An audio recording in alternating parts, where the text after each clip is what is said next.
Imagine sitting in a conference room where a colleague proposes a new marketing strategy, and instead of evaluating the merits of their idea, someone immediately says that the colleague is known for making poor decisions, or that they're not creative enough to come up with something truly original, or perhaps that they're just trying to promote themselves because they're fundamentally selfish. The idea itself remains unexamined. The logical structure of their argument goes untested. Instead, the conversation has pivoted entirely toward the character, reputation, or personal qualities of the person who spoke, as though the validity of an idea somehow lives inside the person rather than in the reasoning itself. This is the ad hominem fallacy in its most recognizable form, and it operates with a peculiar kind of stealth in our daily discourse. The mechanism is disarmingly simple. Our brains are social creatures, evolved to navigate hierarchies and evaluate trustworthiness through the lens of character and reputation. When we encounter an argument, part of our mind automatically assesses the speaker before assessing the content. This mental shortcut once served us well in small tribal communities where reputation was essential information, but in modern contexts, this shortcut becomes a trap. We conflate the messenger with the message, and we do this so naturally that we barely notice it happening. The psychological comfort of dismissing an idea by dismissing the person who proposed it is immense. It requires no mental effort to evaluate complex reasoning. It requires no willingness to sit with uncertainty or to genuinely engage with a challenging perspective. We simply decide that because the person is flawed or unsuccessful or has made mistakes in the past, their current idea must be flawed as well. The persistence of ad hominem attacks in our media, our politics, and our personal relationships speaks to how deeply normalized this mode of thinking has become. We have constructed entire systems of persuasion around character assassination and personal credibility rather than logical merit. And perhaps most remarkably, we have learned to feel entirely justified in doing so, as though pointing out that someone is unlikable or unreliable somehow constitutes an argument against their position rather than merely a distraction from it. The irony is that ad hominem attacks often feel most persuasive precisely when we are least equipped to recognize them, when the person being attacked is someone we already distrust or dislike, making their dismissal feel like clarity rather than fallacy. In these moments, we mistake our emotional satisfaction for intellectual rigor, and the attack succeeds not because it proves anything, but because it relieves us of the burden of actually thinking. And yet, the most insidious version of ad hominem operates in reverse, when we accept an argument uncritically simply because we admire or trust the person making it, allowing their credibility to substitute for the actual validity of their claims. Imagine a conversation where someone presents an argument they disagree with, but instead of addressing what was actually said, they describe a distorted, exaggerated version of it, almost as though they are constructing a figure made of straw that looks vaguely human from a distance, but crumbles under any real scrutiny. This is the straw man fallacy, and it operates so quietly in our daily discourse that we often fail to notice when we ourselves are doing it or when it is being done to us. Consider a genuine example. Someone argues that we should implement stricter environmental regulations to protect air quality, but instead of engaging with this actual position, their opponent claims that this person wants to shut down all factories and eliminate all jobs, plunging the economy into chaos. The original argument never said any such thing, yet by attacking this fabricated extreme version, the opponent feels they have won the debate without ever touching the real substance of what was proposed. The psychological mechanism at work here is remarkably efficient and deeply human in its appeal. Our brains are naturally drawn to fighting against extreme positions because extreme positions are easier to attack emotionally and rhetorically. When we encounter a nuanced or complex argument that makes us uncomfortable, our minds unconsciously simplify it into something more cartoonish, more obviously wrong, and therefore easier to dismiss. This requires far less cognitive effort than genuinely wrestling with the opponent's actual reasoning and evidence. Furthermore, straw man arguments often trigger our tribal instincts, making us feel righteous in our rejection of what we perceive as an extreme ideology. The persistence of this fallacy, despite its fundamental illogic, lies in the fact that most conversations occur in contexts where there is no referee checking our work, no pause button to rewind and verify exactly what was said. In real-time dialogue, people rarely stop to say, "Wait, that is not what I said," and even when they do, by then the damage is done and the conversation has already moved on. We have normalized this behavior across social media, politics, and casual arguments because it works. It wins arguments not by being truthful, but by being persuasive and emotionally resonant to those who already share your skepticism. To break free from this pattern, we must cultivate the intellectual discipline to pause and ask ourselves, am I engaging with what was actually said, or with a version I have constructed to be easier to dismiss? This small act of metacognition, thinking about our own thinking, is perhaps the most powerful defense against a fallacy that thrives in the comfortable darkness of unreflective conversation. When we genuinely listen to what someone is actually arguing, even when we disagree, we not only become harder to manipulate through distortion, but we also discover that most people's real positions are far more reasonable and defensible than the caricatures we construct of them, which paradoxically makes authentic disagreement both more difficult and more meaningful. Imagine a parent who refuses to let their teenage child attend a single unsupervised gathering because they believe that one unsupervised gathering will inevitably lead to experimentation with substances, which will then lead to addiction, which will then lead to a life of crime and homelessness, and therefore the only logical conclusion is that no unsupervised social interaction can ever be permitted under any circumstances. Or consider the person who avoids taking a single prescribed medication because they fear that starting one medication will necessitate another medication to manage side effects, which will require a third medication, and so on until they are taking dozens of pills daily, and their body has become dependent on pharmaceutical intervention, so the safest choice is to never begin any treatment at all. These are examples of the slippery slope fallacy, a form of reasoning where we assume that one event will inevitably set off an unstoppable chain of consequences, each worse than the last, despite lacking evidence that this causal chain actually exists or functions the way we imagine it does. The mechanism operates through our brain's pattern recognition systems and our tendency to extrapolate from limited information into catastrophic futures. When we encounter a scenario, our minds naturally seek to predict what comes next, and we often leap multiple steps ahead without examining whether the intermediate steps are actually probable or even possible. We construct elaborate narrative chains where leads to B leads to C leads to D, assuming each transition is automatic and inevitable, when in reality most chains of causation have breaking points, decision nodes, and alternative pathways that we simply fail to consider. The fallacy persists because it leverages genuine human anxieties about loss of control and the genuine unpredictability of complex systems. There is something psychologically comforting about mapping out worst-case scenarios because it feels like we are preparing ourselves, like we are being responsible and cautious, when in fact we are often simply being paralyzed by imagined possibilities rather than actual probabilities. We have normalized this form of thinking throughout our culture, treating slippery slope arguments as legitimate forms of caution rather than recognizing them for what they are: speculative chains of reasoning presented as inevitable consequences. The result is a form of defensive reasoning that mistakes imagination for prediction, transforming hypothetical pathways into perceived certainties, and this confusion between what could happen and what will happen becomes the barrier that prevents us from taking reasonable risks or making necessary changes in our lives. When we recognize a slippery slope argument taking hold in our own thinking, the antidote is to pause and examine each link in the chain. Is this transition actually inevitable or merely possible? What evidence supports it, and what counterexamples exist of people or situations where the chain broke at an earlier point? By interrogating the assumed automaticity of each step, we reclaim agency from the tyranny of extrapolation. Imagine you are sitting in a meeting at work, and your manager presents a proposal that requires immediate action.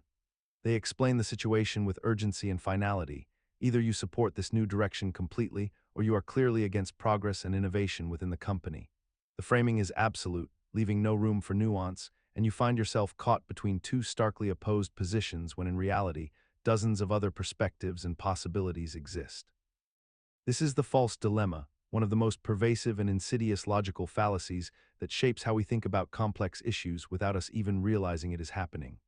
A false dilemma presents only two options as if they are the only possibilities available, when in fact many other alternatives exist that could address the underlying concern in entirely different ways. The mechanism is deeply rooted in how our brains process information under pressure and uncertainty.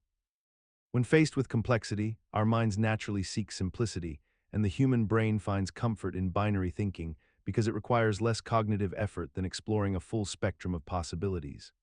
This tendency is amplified in moments of stress, fear, or time pressure, which is precisely why false dilemmas are so effective in politics, marketing, and interpersonal conflict. A politician might say you must either support their tax plan or you want children to suffer in underfunded schools, deliberately ignoring the possibility of alternative funding sources, efficiency improvements, or completely different approaches to education policy. An advertiser might suggest you either buy their premium product or you are willing to accept mediocrity in your life, eliminating the existence of middle ground options, lesser priced alternatives, or the possibility that the product is unnecessary altogether. Even in personal relationships, we see this pattern when someone says, "If you truly loved me, you would make this sacrifice," creating an artificial binary where disagreement feels like rejection rather than a simple difference of opinion. What makes the false dilemma so powerful and persistent is that it operates partially in truth. Two options do exist within the false dilemma. They are real options, which lends credibility to the overall argument and makes it harder to identify as fallacious. We have normalized this kind of thinking to such an extent that binary choices feel natural and unavoidable, and we rarely stop to question whether the universe of possibility has truly been exhausted, or whether we are simply being presented with an artificially constrained set of choices designed to push us toward a predetermined conclusion. The antidote begins with conscious pause. When presented with an either-or choice, especially one framed with urgency or moral weight, ask yourself what third, fourth, or fifth option might exist if you had time to explore. By simply refusing to accept the constraint and insisting on complexity, you reclaim the intellectual freedom to think beyond the trap that was set for you. Imagine yourself sitting at a roulette table in a casino, watching the ball spin around the wheel for the 15th consecutive time, and noticing that red has come up 12 times in a row, while black has only appeared 3 times. You feel a peculiar certainty building in your chest, a conviction so strong that it seems almost mathematical in nature, and you decide to place your money on black because surely, you think to yourself, black must come up soon to balance things out. After all, the odds suggest that over a long enough sequence, red and black should appear roughly equally, so black is now somehow more likely to appear next, compensating for its recent absence. This is the gambler's fallacy, and it rests upon a misunderstanding of how probability actually functions in the world. The psychological mechanism at work here is our brain's tendency to search for patterns and to assume that past events influence the likelihood of future independent events, even when those events have absolutely no causal connection to one another. Each spin of the roulette wheel is entirely independent, with each outcome having exactly the same probability as every other outcome, regardless of what happened seconds or minutes before. Yet something in human cognition rebels against this idea, because it feels intuitively wrong to us that the universe could be so indifferent, so disconnected from our sense of balance and order. We are pattern-seeking creatures by nature, evolved to find meaningful connections in our environment, and this same mechanism that once helped us survive by recognizing true patterns now leads us astray when we apply it to genuinely random events. The fallacy persists with remarkable stubbornness even among people who understand probability intellectually, even among mathematicians and scientists who can explain why the fallacy is illogical, suggesting that something deeper than mere ignorance drives this belief. Perhaps it is the human need for meaning and control, the desire to believe that there are systems and regularities we can understand and exploit, that keeps this fallacy alive in our minds as we drift toward sleep, contemplating our own past losses and wondering whether the next spin, the next bet, the next chance will finally bring the balance we so desperately seek. The tragedy is that this illusion of control often leads us deeper into loss, as we chase the balance that probability never promised, mistaking randomness for a debt the universe owes us. In this way, the gambler's fallacy reveals not a flaw in our reasoning alone, but a fundamental tension between the rational mind and the human heart's desperate need to believe that chance itself can be negotiated. Yet the cruelest aspect of this fallacy is that it often strengthens after each loss. The deeper we fall into debt, the more convinced we become that redemption must be coming, that the odds are somehow building in our favor, transforming a cognitive error into a self-fulfilling prophecy of financial and emotional ruin. Imagine you have spent $200 on a concert ticket for an artist you once loved, but as the concert date approaches, you realize you no longer enjoy their music, and the thought of attending fills you with dread rather than excitement. Yet you go anyway, because you cannot bear the thought of losing the money you have already spent, even though that money is gone regardless of whether you attend or not. This is the sunk cost fallacy in its most recognizable form, and it operates quietly across nearly every domain of human decision-making, from entertainment and relationships to careers and personal investments. The fallacy describes our tendency to continue investing time, money, or emotional energy into something primarily because we have already invested so much into it in the past, rather than basing our decision on what is actually best for us moving forward. The core mechanism at work here involves a peculiar distortion of how we process loss and commitment. Our minds are deeply averse to loss, more so than we are attracted to equivalent gains, a phenomenon psychologists call loss aversion. When we have already spent resources on something, those resources become psychologically bound to our identity and our sense of rationality. Acknowledging that we should stop investing in something feels like admitting that our previous investments were wasteful, were foolish, or were a mistake on our part. The human mind rebels against this admission because it threatens our self-image as someone who makes good decisions and does not waste resources.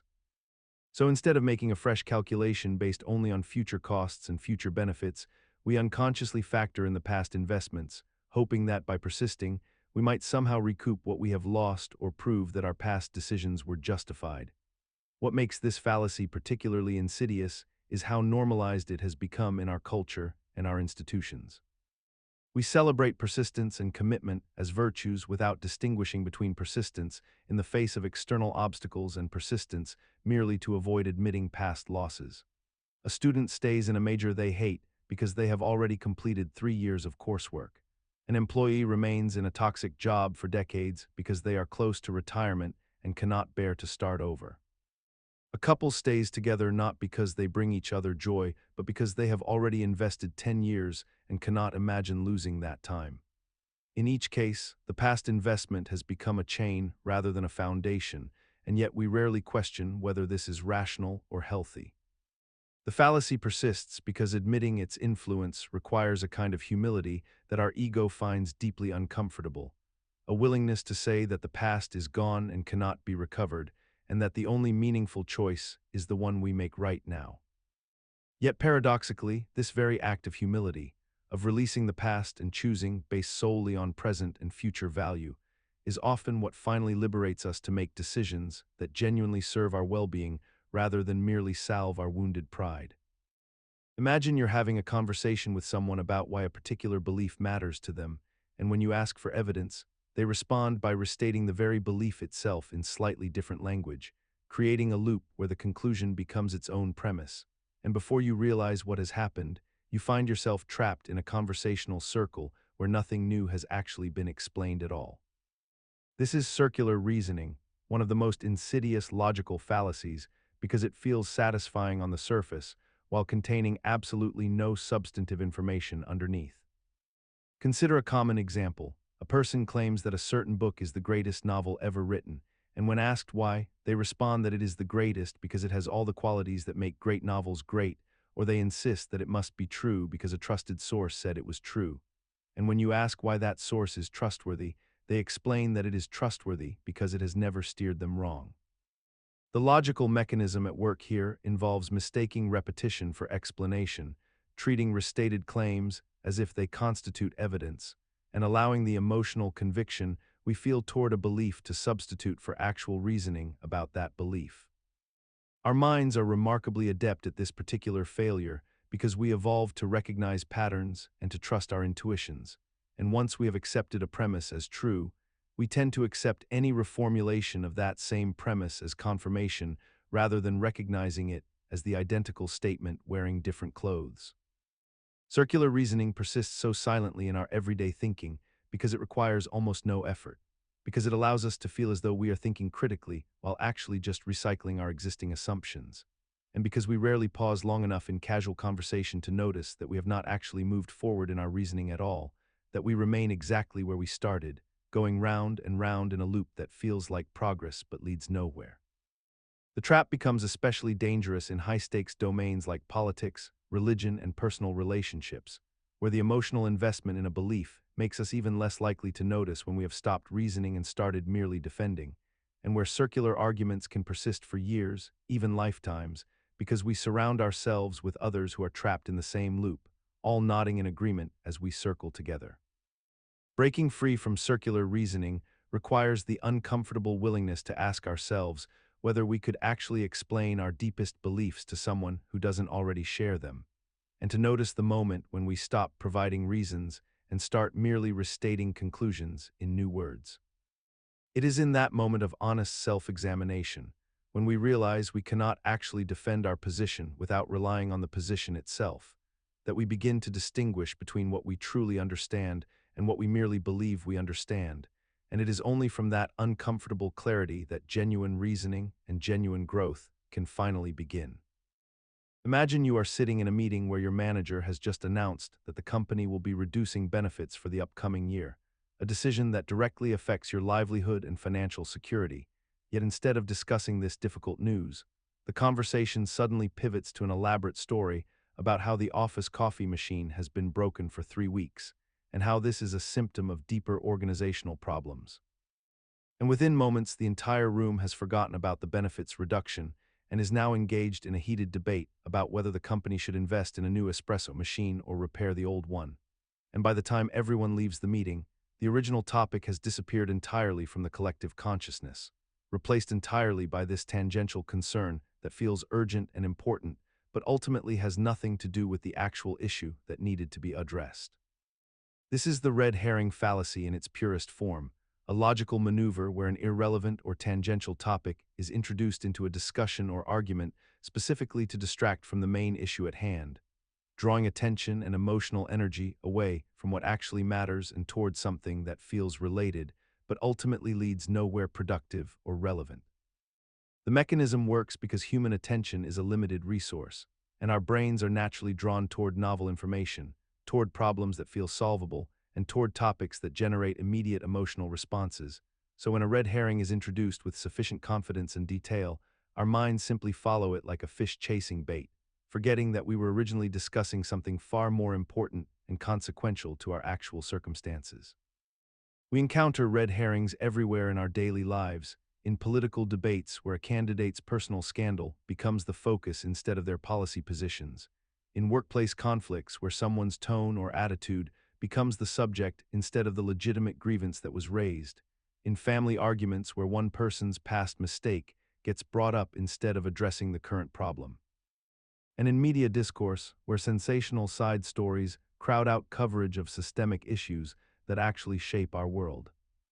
What makes the red herring so insidious is that it does not feel like manipulation from the inside, because the distraction is often presented as if it is related to the original topic, as if it is simply an important detail that also needs discussion, and we have normalized this pattern so thoroughly that we rarely stop to question when we are being led away from what matters, rarely pause to notice that an hour has passed, and we never actually resolved the thing we started talking about in the first place. The antidote is simple but requires vigilance. When you notice a conversation shifting away from its original purpose, pause and ask directly, are we still addressing the main issue, or have we been sidetracked? This small act of awareness can restore focus to what actually deserves your attention and energy, preventing the red herring from completing its work of obscuring the truth. Imagine a conversation between two people discussing the characteristics of their national identity, when one person makes a broad claim about what members of their group supposedly always do or never do, and when confronted with a clear counterexample, they simply redefine the boundaries of the group to exclude that inconvenient example rather than reconsidering their original claim. This is the essence of the no True Scotsman fallacy, a logical error that quietly protects our beliefs from the discomfort of contradiction by moving the goalpost in invisible ways. The mechanism works like this. Someone asserts that all members of Group X have quality Y, and when presented with a member of Group X who clearly lacks quality Y, instead of acknowledging the flaw in their reasoning, they respond by saying that person cannot truly be a member of Group X after all, or that they are somehow defective or inauthentic. The person maintains their generalization intact by simply excluding evidence through redefinition, rather than through rational argumentation or empirical investigation. This fallacy derives its name from a hypothetical example in which a Scotsman insists that no true Scotsman puts sugar on his porridge, and when confronted with the existence of a Scottish person who does exactly that, responds that this person cannot be a true Scotsman despite all objective measures confirming his Scottish identity and citizenship. The psychological appeal of this fallacy lies in its ability to preserve our sense of group membership, tribal belonging, and ideological coherence without requiring us to actually examine or modify our underlying beliefs. We encounter this reasoning pattern everywhere in human discourse, from political affiliations where supporters insist that those who disagree with certain policies or positions cannot be true members of the party, to religious communities where believers claim that those committing harmful acts in the name of faith cannot be true believers, to professional communities where practitioners assert that colleagues engaging in unethical behavior cannot be true professionals deserving of the title. The fallacy persists so effectively because it offers psychological comfort by allowing us to maintain the purity of our group identity while simultaneously dismissing evidence that contradicts our narrative about what that group represents. We rarely notice when we are employing this reasoning because it feels like clarification rather than deflection, like we are simply pointing out that exceptions prove the rule or that outliers do not represent the true essence of a category. Yet this thinking prevents genuine understanding of complex human groups and systems, because it exempts us from the difficult work of acknowledging internal diversity, contradiction, and the genuine variety of ways that people within any group actually think and behave. The No True Scotsman fallacy allows us to hold onto simplified, purified versions of our identities and communities, while the messy reality of actual human existence continues to contradict us with every new example we conveniently explain away. Consider the moment when a television personality in a white coat speaks about a medical breakthrough, and millions of people accept the claim not because they understand the research or have evaluated the evidence themselves, but simply because the person delivering the information appears credible and wears the costume of expertise. This is the appeal to authority fallacy in its most recognizable form, a mechanism so deeply woven into how we process information that we rarely notice when we are surrendering our critical thinking to it. The logical structure of this fallacy is deceptively simple. A claim is presented as true because someone important, famous, or credentialed says it is true, rather than because the claim itself contains valid reasoning or evidence that can withstand scrutiny. We see this everywhere from boardrooms to social media feeds, where the person with the most followers or the most impressive title becomes the arbiter of truth, regardless of whether they have actually studied the subject in question or have any genuine expertise whatsoever. The psychological mechanism that makes this fallacy so effective is rooted in our evolutionary past, when trusting the knowledge of experienced tribal members was a survival advantage, and our brains developed shortcuts that allow us to quickly defer to those who appear to know more than we do. This mechanism served us well for millennia when information moved slowly and expertise was genuinely rare and difficult to acquire. But in our current age of instant communication and democratized access to information, this same mental shortcut has become a liability that we continue to rely upon almost unconsciously. We have normalized the appeal to authority so thoroughly that we often do not even recognize when we are using it, accepting claims from doctors about topics outside their medical training, or believing economists when they make predictions about human behavior that have no empirical foundation whatsoever. The persistence of this fallacy, despite our modern understanding of logic and evidence, suggests something deeper about human nature, a reluctance to bear the full weight of evaluating claims ourselves, and a comfort in outsourcing our thinking to those we perceive as superior.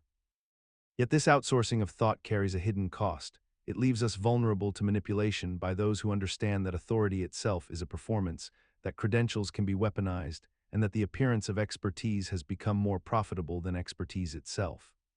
In surrendering our judgment to authority, we do not merely accept false claims, we atrophy the very cognitive muscles required to evaluate truth independently.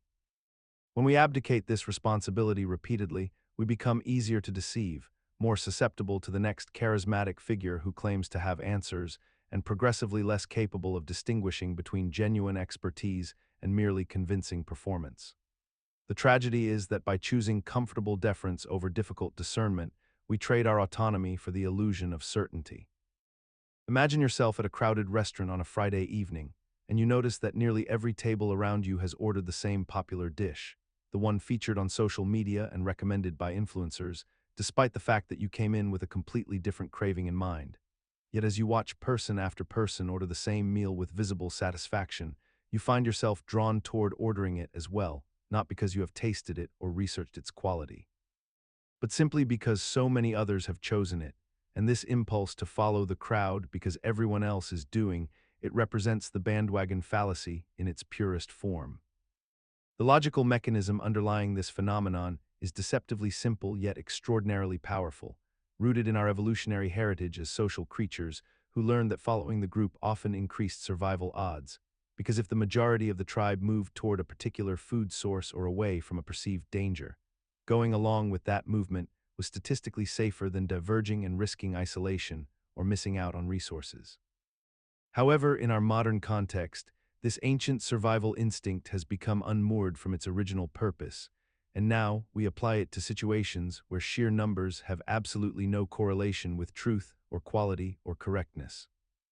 The bandwagon fallacy assumes that because many people believe something, hold a particular opinion, purchase a specific product, or follow a certain trend, the thing in question must therefore be good, true, or worthwhile, when in reality, the popularity of an idea or behavior is entirely independent from its actual merit or validity.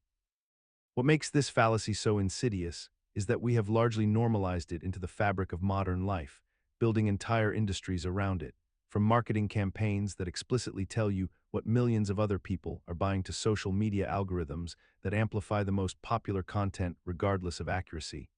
to the way we unconsciously measure our own worth and choices against what we perceive as the collective consensus. And we rarely stop to question whether this mass agreement actually reflects independent evaluation or simply represents a cascading effect where each person followed the person before them, creating an illusion of unanimous validation that may be entirely hollow at its foundation. Consider the cascade of early adopters who championed a particular cryptocurrency, each new buyer convinced by the previous wave's enthusiasm rather than by fundamental analysis, until the inevitable collapse revealed that the consensus had been built not on solid ground, but on the collective hope that others would continue buying, a perfect illustration of how the bandwagon fallacy can create the very illusion of value it pretends to discover. The danger lies in recognizing that we cannot simply opt out of this fallacy through awareness alone, because the bandwagon effect operates partly beneath conscious deliberation, influencing our choices through social proof mechanisms so deeply embedded in how we process information that even those who understand the fallacy intellectually often find themselves swept along by its current. Picture yourself watching a commercial where a child with a rare disease looks directly into the camera with hopeful eyes while soft music plays in the background, and you find yourself reaching for your wallet before the narrator has finished explaining what the charity actually does or how effective it might be. This is the appeal to emotion in its most recognizable form, a rhetorical strategy that deliberately bypasses your rational mind by triggering powerful feelings first and asking for your agreement or action second. The mechanism works because emotions are faster than logic in the human brain, firing across neural pathways before your prefrontal cortex has time to ask critical questions about evidence, statistics, or alternative explanations. When someone argues that we must ban a particular substance because they lost a loved one to it, or that we should support a policy because think of the children, they are not actually presenting reasons why the substance is dangerous or why the policy would work, but rather they are creating an emotional state so compelling that questioning their argument feels almost callous or uncaring. The appeal to emotion is particularly powerful because it operates beneath the surface of conscious awareness, making us feel like we arrived at our conclusion through genuine conviction rather than manipulation. And this sense of authentic feeling makes the fallacy nearly invisible to us even as we commit to its conclusions with significant emotional investment. What makes this fallacy so persistent in our world is that emotions are not actually separate from reasoning, they are deeply intertwined with it, which means that pointing out when someone is using an emotional appeal often backfires because the person feels attacked rather than educated, feeling as though you are suggesting their emotions are invalid or that they are foolish for caring.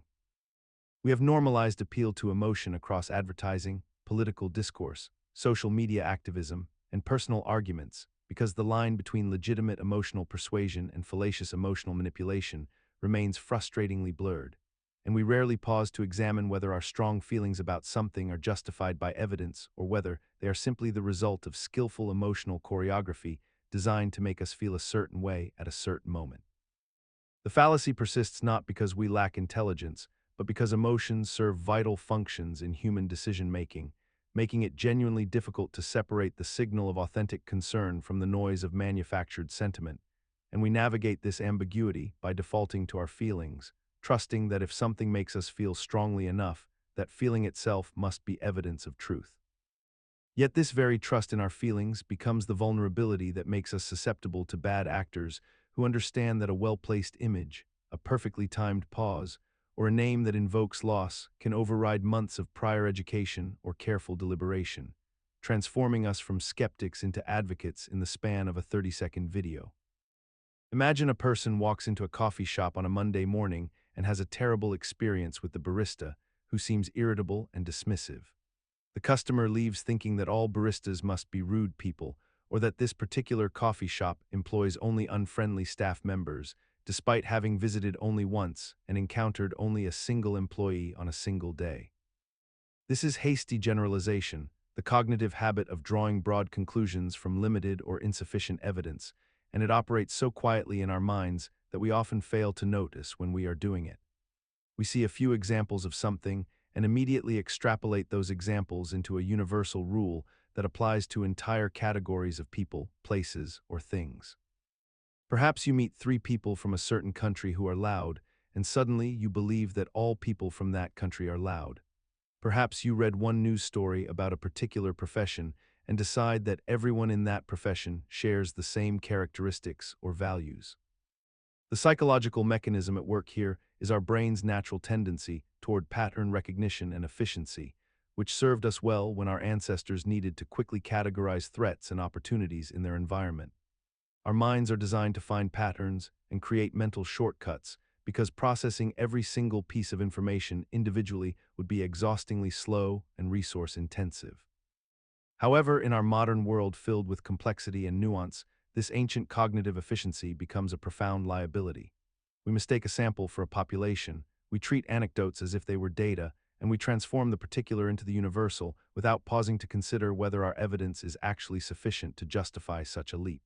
What makes hasty generalization particularly insidious is how normal and reasonable it feels in the moment. When we meet someone who confirms our existing belief, our brain eagerly integrates that person into our pre-existing category, and we rarely stop to ask ourselves how many examples we would actually need to justify the generalization we are making. We have normalized this pattern of thinking so thoroughly that it shapes our relationships, our political views, our consumer choices, and our judgments about entire groups of human beings, all while feeling like simple, straightforward observation.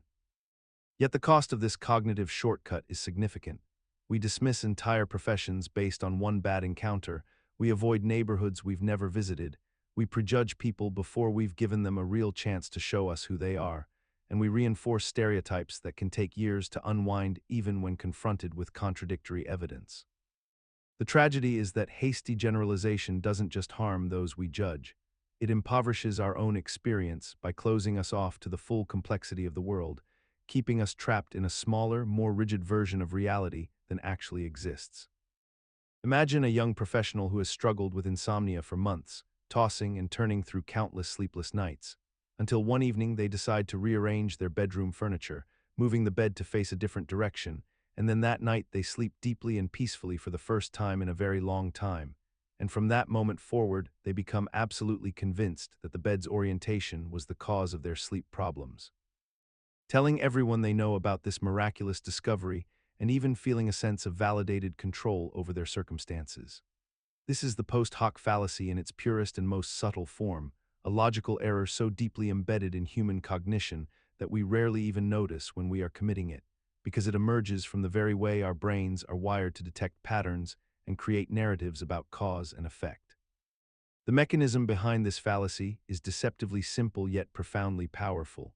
When 2 events occur in sequence, with one happening before the other, our minds automatically assume that the first event caused the second event, even though temporal proximity alone provides absolutely no evidence of causation whatsoever. Our ancestors needed this quick pattern recognition ability to survive in a dangerous world. If they ate a particular berry and then became sick, assuming the berry caused the illness kept them alive, and this evolutionary gift has persisted in modern brains that now misapply this same logic in countless inappropriate situations. The post-hoc fallacy thrives in domains where we desperately want to believe we have control, such as health, finance, relationships, and success, because if we can identify the cause of an outcome, then we feel empowered to replicate positive results and avoid negative ones, and this illusion of control provides genuine psychological comfort. We see it when someone starts taking a supplement and experiences improved energy levels weeks later, attributing the change entirely to the supplement while ignoring the fact that they also started exercising more regularly and reduced their work stress simultaneously.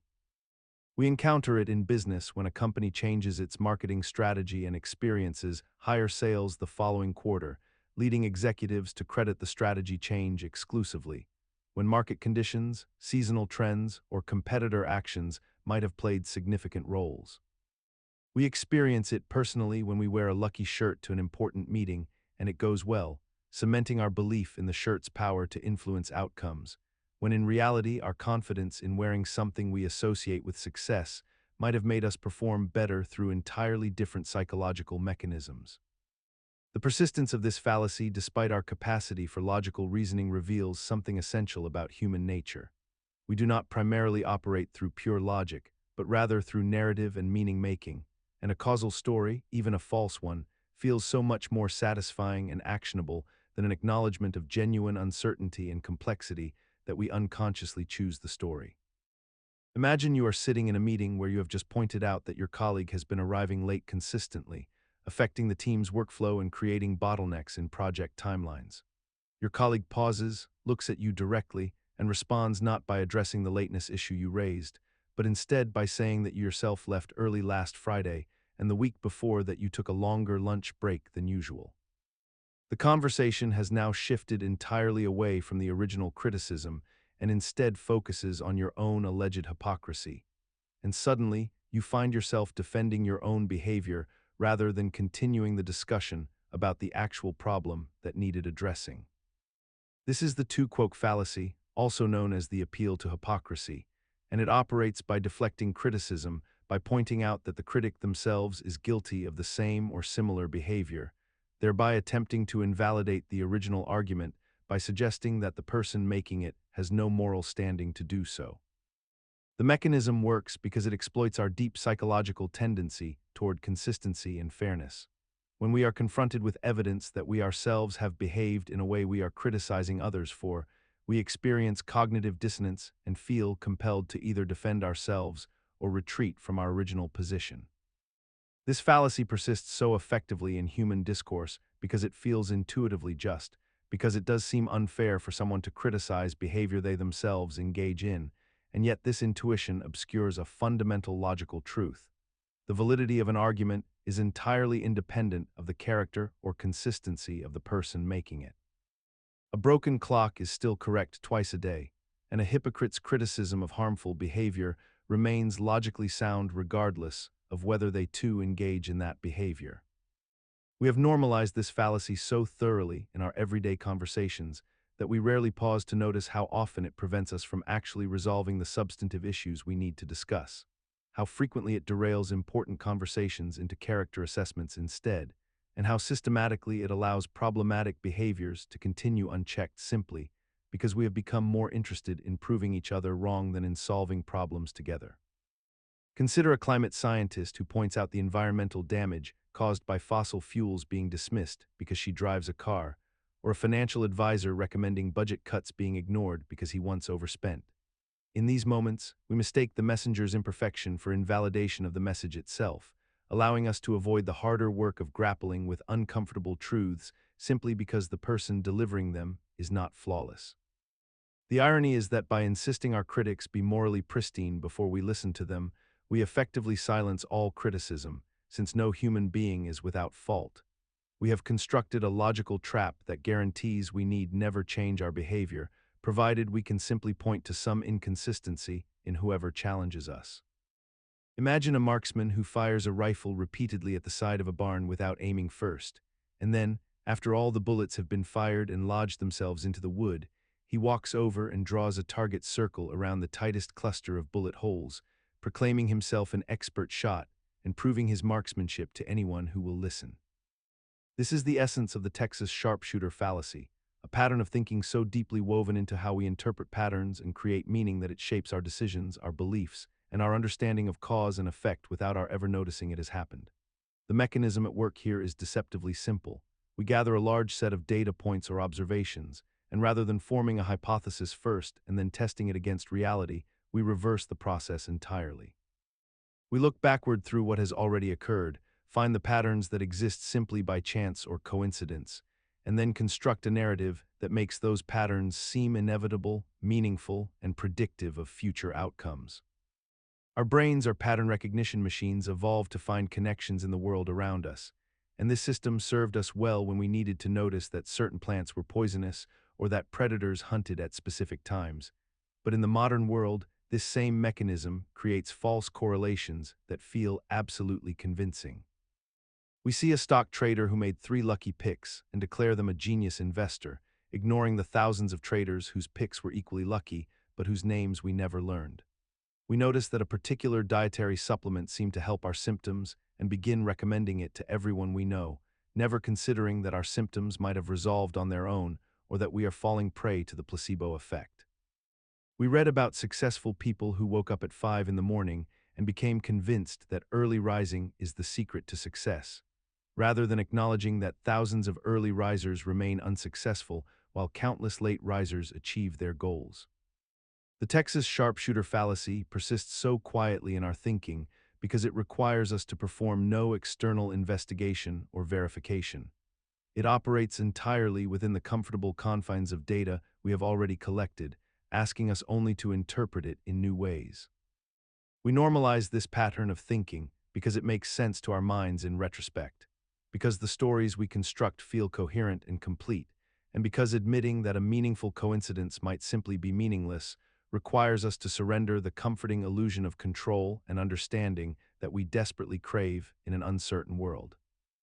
Yet the cruelest irony is that once we have drawn our target around the clustered bullets, we become emotionally invested in defending that circle as real and meaningful, dismissing contradictory evidence as exceptions rather than signals that our aim was never true to begin with.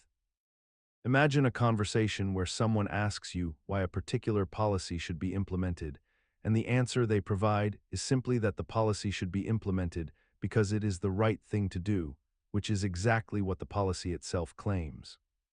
You have just witnessed begging the question, one of the most subtle and pervasive logical fallacies that operates in the spaces between our conscious thoughts, nestled so comfortably within our everyday discourse that we rarely pause to recognize its circularity. Begging the question occurs when someone attempts to prove a conclusion by using that very conclusion as the premise, creating a logical loop that appears to move forward while actually remaining perfectly still, like a wheel spinning in place on an icy road. In real life, this manifests constantly in ways both trivial and profound, such as when someone argues that a particular religious text is true because the text itself says it is true, or when a company insists that their product is superior because their own testing shows it to be superior, without allowing for independent verification or external scrutiny. The psychological mechanism behind this fallacy operates through a kind of cognitive comfort that arrives when our conclusions feel supported by reasoning, even when that reasoning is merely restating what we already believe. Our minds are economical creatures, always seeking efficiency, and the pathway that requires us to accept what we already assume as proof for that assumption is the most efficient path of all, requiring no real investigation, no genuine evidence gathering, and no uncomfortable confrontation with contradictory information. What makes begging the question particularly insidious is that it often wears the mask of logical argument, parading itself as reasoning when it is actually just assertion disguised in the formal clothing of proof. We have normalized this fallacy to such a degree that entire industries and institutions rest upon its foundation, from educational systems that insist certain curricula are necessary because they have always been necessary, to political movements that justify their existence through the assertion of their own righteousness, to personal beliefs we hold so dear that questioning their logical structure feels like a betrayal of something sacred within ourselves. The tragedy is that we mistake the comfort of circularity for the reassurance of truth, and in doing so, we forfeit the opportunity to genuinely understand why we believe what we believe, transforming ourselves into custodians of inherited assumptions rather than architects of examined conviction. To break free from this trap, we must cultivate the discipline to ask ourselves the most uncomfortable question of all. If I strip away my conclusion, what evidence remains? Until we can answer that question with something other than a restatement of what we already believe, we remain trapped within the circular logic we have mistaken for understanding. Imagine a conversation where someone claims that ghosts exist because no one has ever definitively proven they do not, or conversely, that they cannot possibly exist because no one has ever captured one in a scientifically reproducible way. And both people feel equally justified in their position despite the fundamental logical problem underlying their reasoning. This is the appeal to ignorance, a fallacy that treats the absence of evidence as if it were evidence itself, transforming our lack of knowledge about something into a positive claim about reality. The mechanism works by shifting the burden of proof in a way that feels intuitive but is logically backwards, suggesting that if we cannot prove a negative statement, then the positive version must be true, or vice versa. Consider how this plays out in everyday life when someone insists that a particular dietary supplement works because studies have not proven it does not work, or when another person argues that a conspiracy theory is true because authorities have not revealed information that would disprove it, or when we assume that silence on a topic means tacit approval or hidden guilt. The appeal to ignorance succeeds because it exploits the actual limits of human knowledge and the very real gaps in what we collectively understand, making it feel reasonable to fill those gaps with whatever conclusion we prefer. We have normalized this fallacy to such an extent that it operates beneath conscious awareness in many contexts, where the simple absence of contradictory evidence becomes psychologically transformed into supporting evidence, and we continue to build beliefs, make decisions, and structure arguments on this backwards foundation without ever stopping to examine whether the lack of something is truly the same as the presence of something else. The result is a world where we become increasingly comfortable making confident assertions about matters we understand least, where the map of our ignorance becomes mistaken for the territory of truth, and where the burden of proof mysteriously shifts depending on which conclusion we prefer to believe. This backwards reasoning becomes particularly dangerous when applied to questions of public health, environmental policy, or criminal justice, where the absence of proof that something is harmful gets weaponized to justify continued action, or where a defendant's failure to prove innocence becomes mistaken for evidence of guilt, revealing how the appeal to ignorance does not merely cloud our thinking, but actively reshapes the systems we build to protect ourselves. Yet perhaps most insidiously, the appeal to ignorance inverts the fundamental asymmetry between proof and disproof. Proving something exists requires only a single valid example, while disproving it requires exhaustive demonstration of its absence everywhere, forever, a logical impossibility that transforms the burden of proof into an infinite task, allowing those who benefit from uncertainty to endlessly exploit the gap between what we know and what remains unknown. Imagine yourself in a conversation where someone asks you, "When did you stop being lazy?" Or "Have you finally started taking your health seriously?" These questions, seemingly innocent on the surface, carry within them an invisible assumption that has already been decided for you before you even open your mouth to respond. The loaded question is a fallacy that embeds a presumption into its structure, forcing you to either accept the hidden premise or appear defensive and evasive by denying it. If you answer yes or no to either of these questions, you have tacitly accepted the underlying claim that you were lazy or that you were not taking your health seriously, when you may never have agreed to that initial characterization in the first place. The mechanism at work here is remarkably elegant in its deception because it collapses a two-step process into what appears to be a single inquiry. First, there is an assertion disguised as a background fact, and second, there is a question built upon that assertion. The person asking has essentially solved the debate in their own framing before you are even given the chance to address the actual disagreement. What makes this fallacy so persistent in everyday conversation is that it mirrors the way our minds naturally work when we communicate with assumptions and context already established. We often ask loaded questions without even recognizing we are doing so, particularly when discussing emotionally charged topics or when we are convinced of a particular viewpoint. In professional settings, in political discourse, in family arguments, the loaded question becomes a tool for controlling the narrative because it puts the respondent in an impossible position of either accepting a false premise or spending considerable energy unpacking why the question itself is fundamentally flawed. We have normalized this form of communication to such a degree that we rarely pause to notice how often our exchanges are built upon these hidden assumptions rather than genuine open inquiry. The person asking the question feels they are being efficient, getting straight to the point, when in reality they have already constructed the answer they expect to receive. The insidious part is that recognizing a loaded question in the moment requires considerable mental effort most of us are unwilling to expend in casual conversation, which means these fallacies slip past our defenses repeatedly, shaping our agreements and disagreements based on premises we never consciously endorsed. The antidote is not to become paranoid about every question posed to you, but rather to develop the habit of pausing and asking yourself, what assumption is embedded here? What would someone need to already believe in order for this question to make sense? By naming the hidden premise aloud, I notice you're assuming I was lazy, but I'd actually like to discuss whether that characterization is fair. You dismantle the trap and return the conversation to genuine dialogue rather than rhetorical manipulation.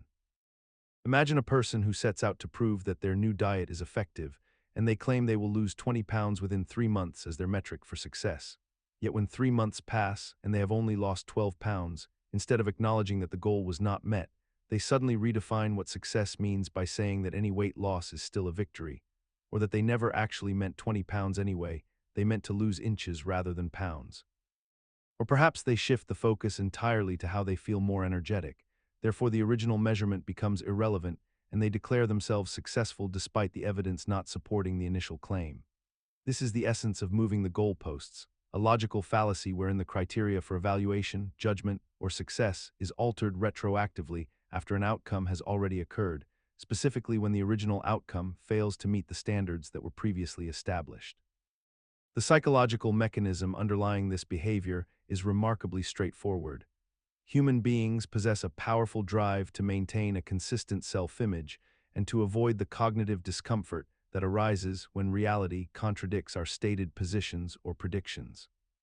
When we make a claim about what will happen or what we believe, our minds become invested in that claim, and when the evidence fails to support it, rather than experience the discomfort of admitting error or miscalculation, we unconsciously adjust the standards by which we measure success so that our original position can still be considered correct in some modified form. This allows us to preserve our self-esteem, our credibility in our own minds, and our sense of being competent observers of reality. We see this fallacy everywhere in human affairs, from political discourse where promises made during campaigns are later redefined in terms of effort rather than results, to relationships where people may have agreed upon certain behavioral expectations only to have those expectations shifted when they are not met, to professional environments where project goals are quietly adjusted after deadlines pass or budgets are exceeded. The reason this fallacy persists so effectively despite being logically indefensible is that it operates largely beneath conscious awareness, and it is deeply intertwined with our psychological need for consistency and approval, making it feel less like dishonesty and more like reasonable adaptation to changing circumstances, a reframing that allows us to continue without the existential weight of having been wrong. However, the cost of this self-protective mechanism is considerable. It erodes trust with others who witness the shifting standards, undermines genuine self-improvement by preventing honest assessment of failure, and creates a culture where accountability becomes meaningless, because the terms of accountability can always be retroactively altered to ensure someone declares victory regardless of actual outcomes. Imagine a researcher presenting findings about a new medical treatment, selecting only the 3 studies that showed positive results while conveniently omitting the 12 studies that showed no effect or harm, and this selective presentation becomes the foundation upon which thousands of people make decisions about their health and well-being. This is cherry-picking in its essence, a quiet and pervasive distortion of evidence that shapes how we understand reality without our conscious awareness. Cherry-picking occurs when someone selects only the data points, examples, or evidence that supports their predetermined conclusion while systematically ignoring or hiding all contradictory information, creating an artificially compelling narrative that appears supported by facts when in truth it represents only a carefully curated fragment of the complete picture. The mechanism behind cherry-picking operates on a fundamental principle of human psychology: confirmation bias, which is our deeply ingrained tendency to seek out, interpret, and remember information that confirms what we already believe while unconsciously dismissing or forgetting information that contradicts our existing worldview. When we cherry pick, we are not necessarily lying in any deliberate sense. Rather, we are engaging in a selective attention process where our brain naturally gravitates toward evidence that feels familiar and emotionally satisfying, making it genuinely easier to remember the supportive examples and harder to recall the contradictory ones. The persistence of cherry picking is particularly insidious because it requires no conscious malice. A person can cherry pick entirely unconsciously, genuinely believing they are presenting a fair and complete picture when they have merely forgotten or overlooked inconvenient truths. In our modern information landscape, cherry picking has become almost inevitable because we are flooded with such overwhelming quantities of data that we cannot possibly process it all. And so we inevitably select subsets of information based on what is most visible, most emotionally resonant, or most aligned with our existing beliefs. This fallacy persists despite its logical invalidity because in our daily social interactions, we rarely encounter strong pushback against selective evidence presentation. Instead, we find ourselves in echo chambers and social groups where cherry-picked information passes unchallenged and reinforced, making distorted narratives feel increasingly like universal truths rather than carefully filtered interpretations of a more complex reality. The antidote to cherry-picking begins with deliberately seeking out the strongest counterarguments to our beliefs, with cultivating intellectual humility about the limitations of what we know, and with recognizing that the most complete understanding emerges not from the evidence that feels most comfortable, but from the full spectrum of available information, including especially the uncomfortable truths we would prefer to overlook. Consider the moment when someone tells you that they believe in freedom and you nod in agreement, thinking you understand what they mean, only to later discover that your definitions of freedom were fundamentally incompatible from the start. This is equivocation, the fallacy where a single word or phrase shifts its meaning subtly as an argument progresses, allowing a conclusion to seem logically sound when the underlying premises actually refer to different concepts entirely. Imagine a corporate leader announcing that the company values diversity, and through this statement, employees assume this means genuine inclusion and representation across all levels of management.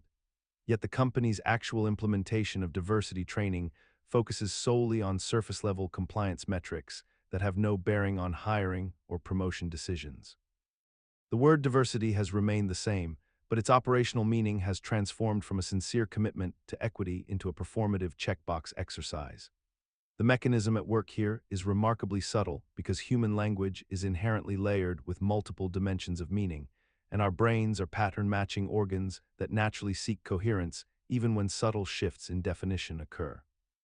When we encounter the same word used repeatedly, we unconsciously anchor ourselves to our initial understanding of it, creating a cognitive blind spot that prevents us from noticing when the speaker has quietly redefined the term to serve their argumentative purpose.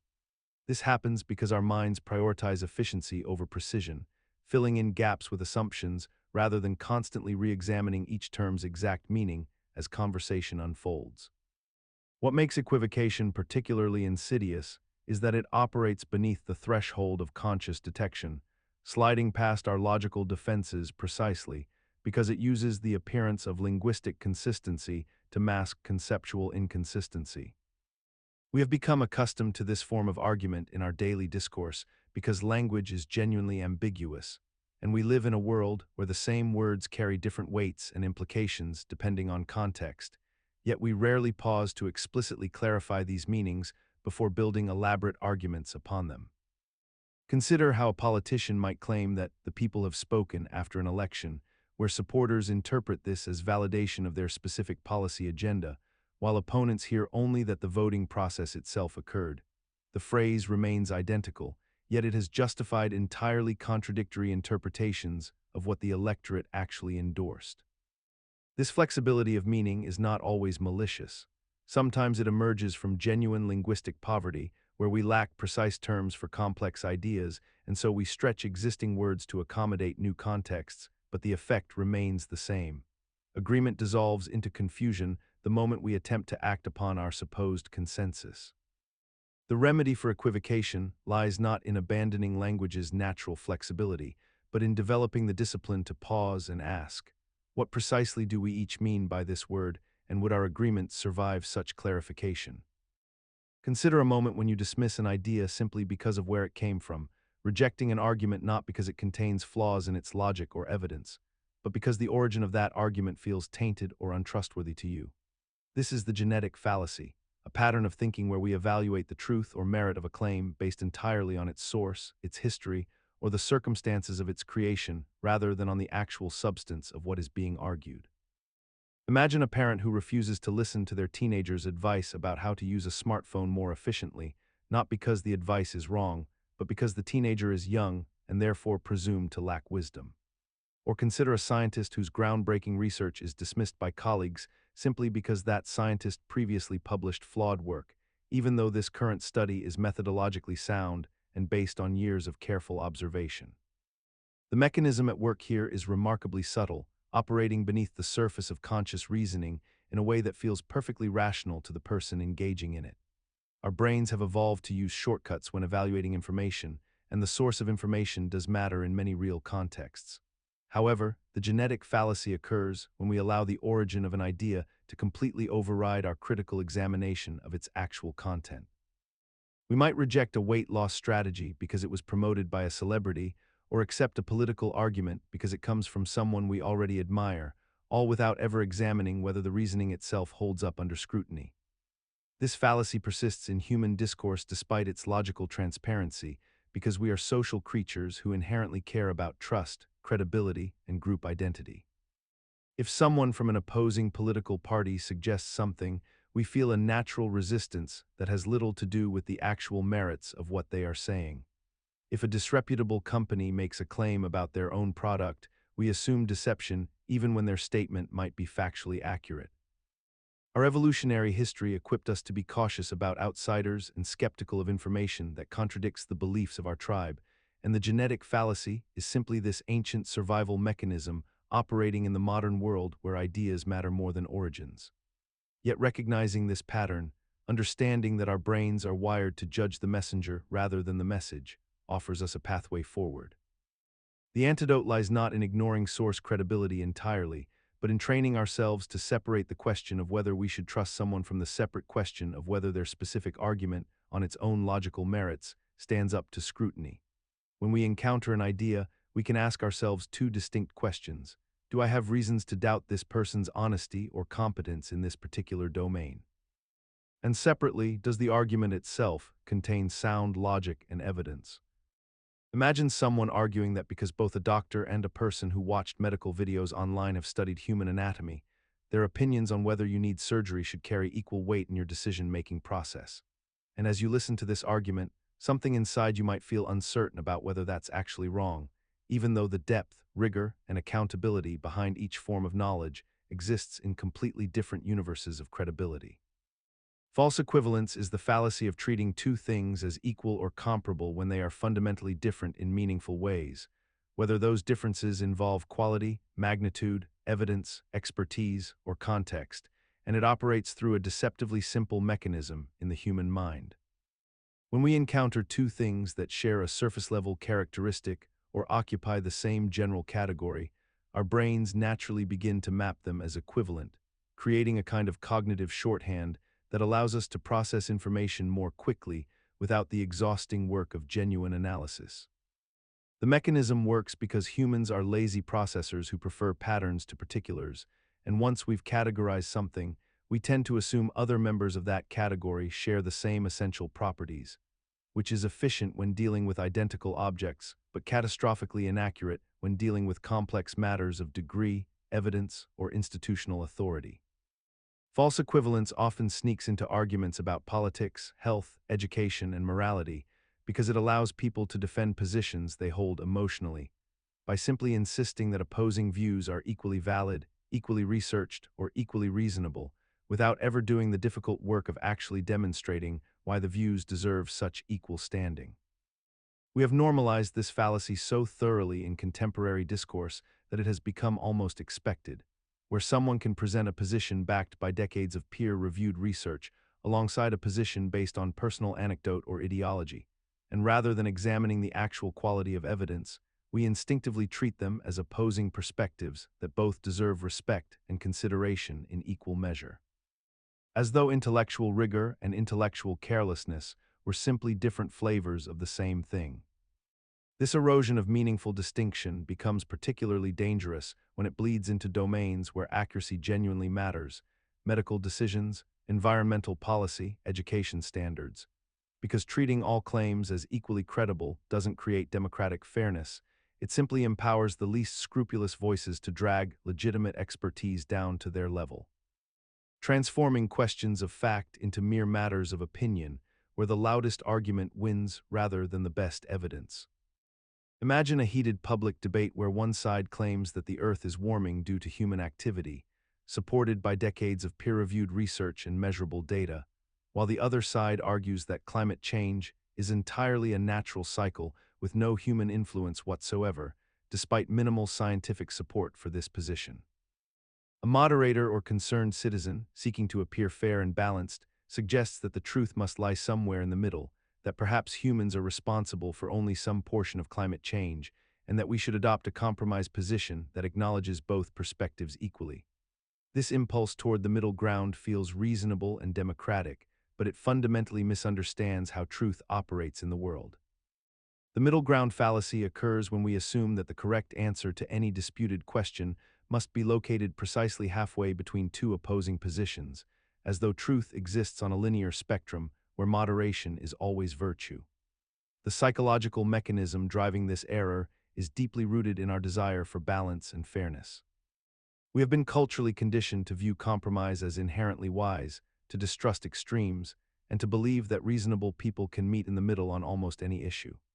This instinct served us well in many social contexts where disputes are genuinely matters of preference or opinion, yet we unconsciously extend this same logic to factual matters where objective reality simply does not care about our preference for equilibrium.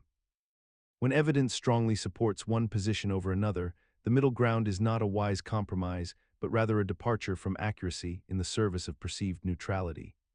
The fallacy persists because it flatters our sense of intellectual humility and open-mindedness, allowing us to feel balanced and fair while actually abandoning careful reasoning. We see this reflected in media coverage that presents false balance, where controversial positions receive equal airtime as well-established facts, not because both deserve equal credence, but because journalists believe they are being objective and neutral by doing so. Over time, we have normalized this conflation of fairness with a literal middle position, treating compromise as though it were always ethically superior to careful assessment of evidence, and this has subtly reshaped how we evaluate everything from science to policy to personal decisions in ways we rarely examine. When we recognize this pattern in ourselves, we gain the freedom to ask a more useful question, not what position splits the difference, but rather what does the evidence actually support? A shift that transforms how we engage with disagreement and makes room for the possibility that sometimes one side has simply done better work in understanding reality.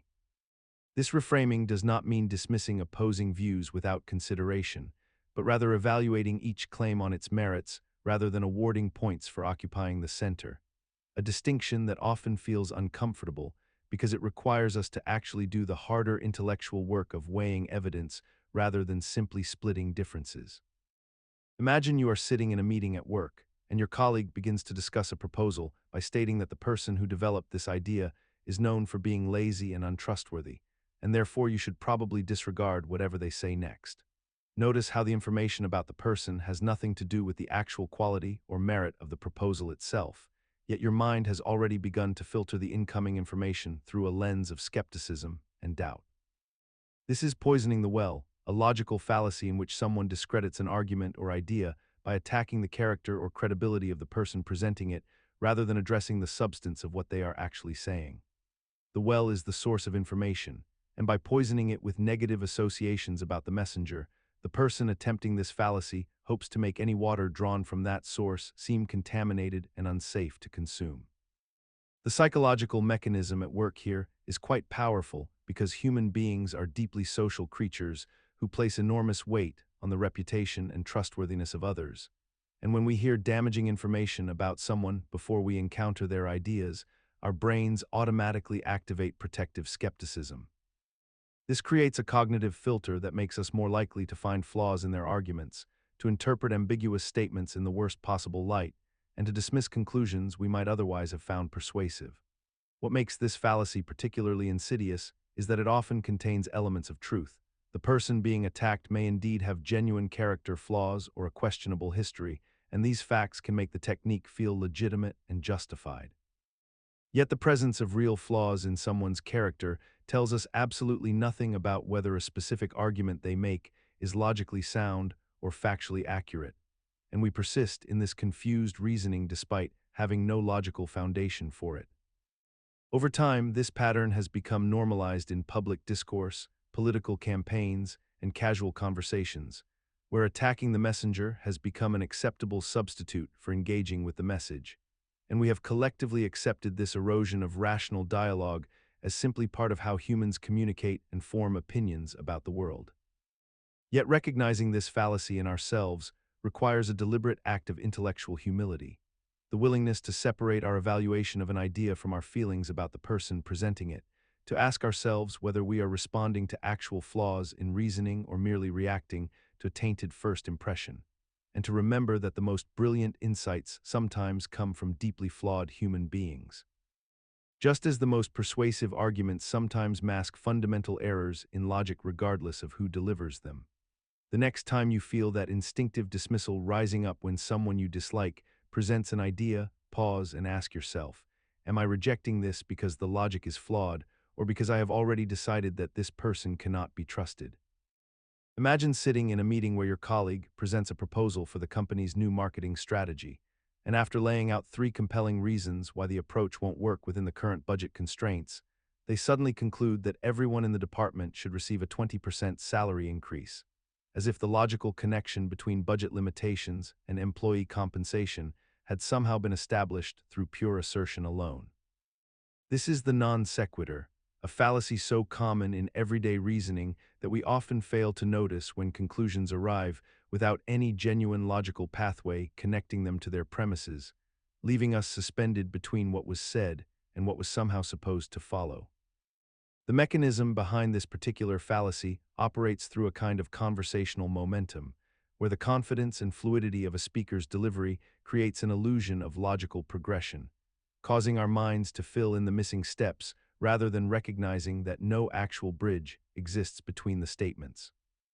We are neurologically wired to seek patterns and to assume that when someone speaks with conviction, the logical scaffolding must be present somewhere, even if we haven't quite grasped it. So we allow our critical faculties to relax and simply accept the journey from point A to point Z without noticing that points B through Y were never actually traversed. The non sequitur persists in our discourse because it exploits the gap between what is said and what is implied, between explicit reasoning and the unstated assumptions we unconsciously supply.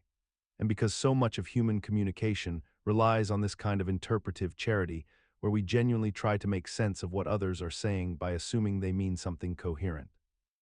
It appears in political speeches where economic statistics lead directly to moral judgments, in personal arguments where someone's lateness to dinner somehow proves their lack of respect, and in casual conversation where an observation about the weather becomes the foundation for an entirely unrelated conclusion about someone's character. We have normalized the non sequitur because strict logical rigor would make conversation exhausting and pedantic. Yet this normalization comes at the cost of allowing sloppy thinking to persist unchallenged, shaping our beliefs and decisions through conclusions that arrived without earning their place in our reasoning. The tragedy is that we often cannot distinguish between a conclusion that simply feels right and one that actually follows from sound reasoning, so we find ourselves defending positions we've adopted through non sequiturs, convinced of their logic precisely because we have unknowingly supplied the missing premises ourselves. And perhaps most insidiously, once we've invested emotional energy in defending a non sequitur conclusion, we become resistant to recognizing the logical gap, actively constructing elaborate justifications in retrospect to make the leap seem inevitable, transforming a failure of reasoning into what feels like a hard-won conviction earned through our own rigorous thought. Consider the person walking through a grocery store who deliberately avoids purchasing a particular food item because the label reads that it contains synthetic additives, choosing instead a product marked as natural or organic, even though both items are functionally identical in their nutritional composition and safety profile as determined by rigorous scientific testing and regulatory oversight. This individual is committing what logicians call an appeal to nature, a fallacy that assumes something is inherently good, safe, or superior simply because it is natural, while simultaneously assuming that anything synthetic, artificial, or human-made is automatically inferior, dangerous, or undesirable by virtue of its origins. The psychological mechanism underlying this fallacy operates on a deep level within human cognition,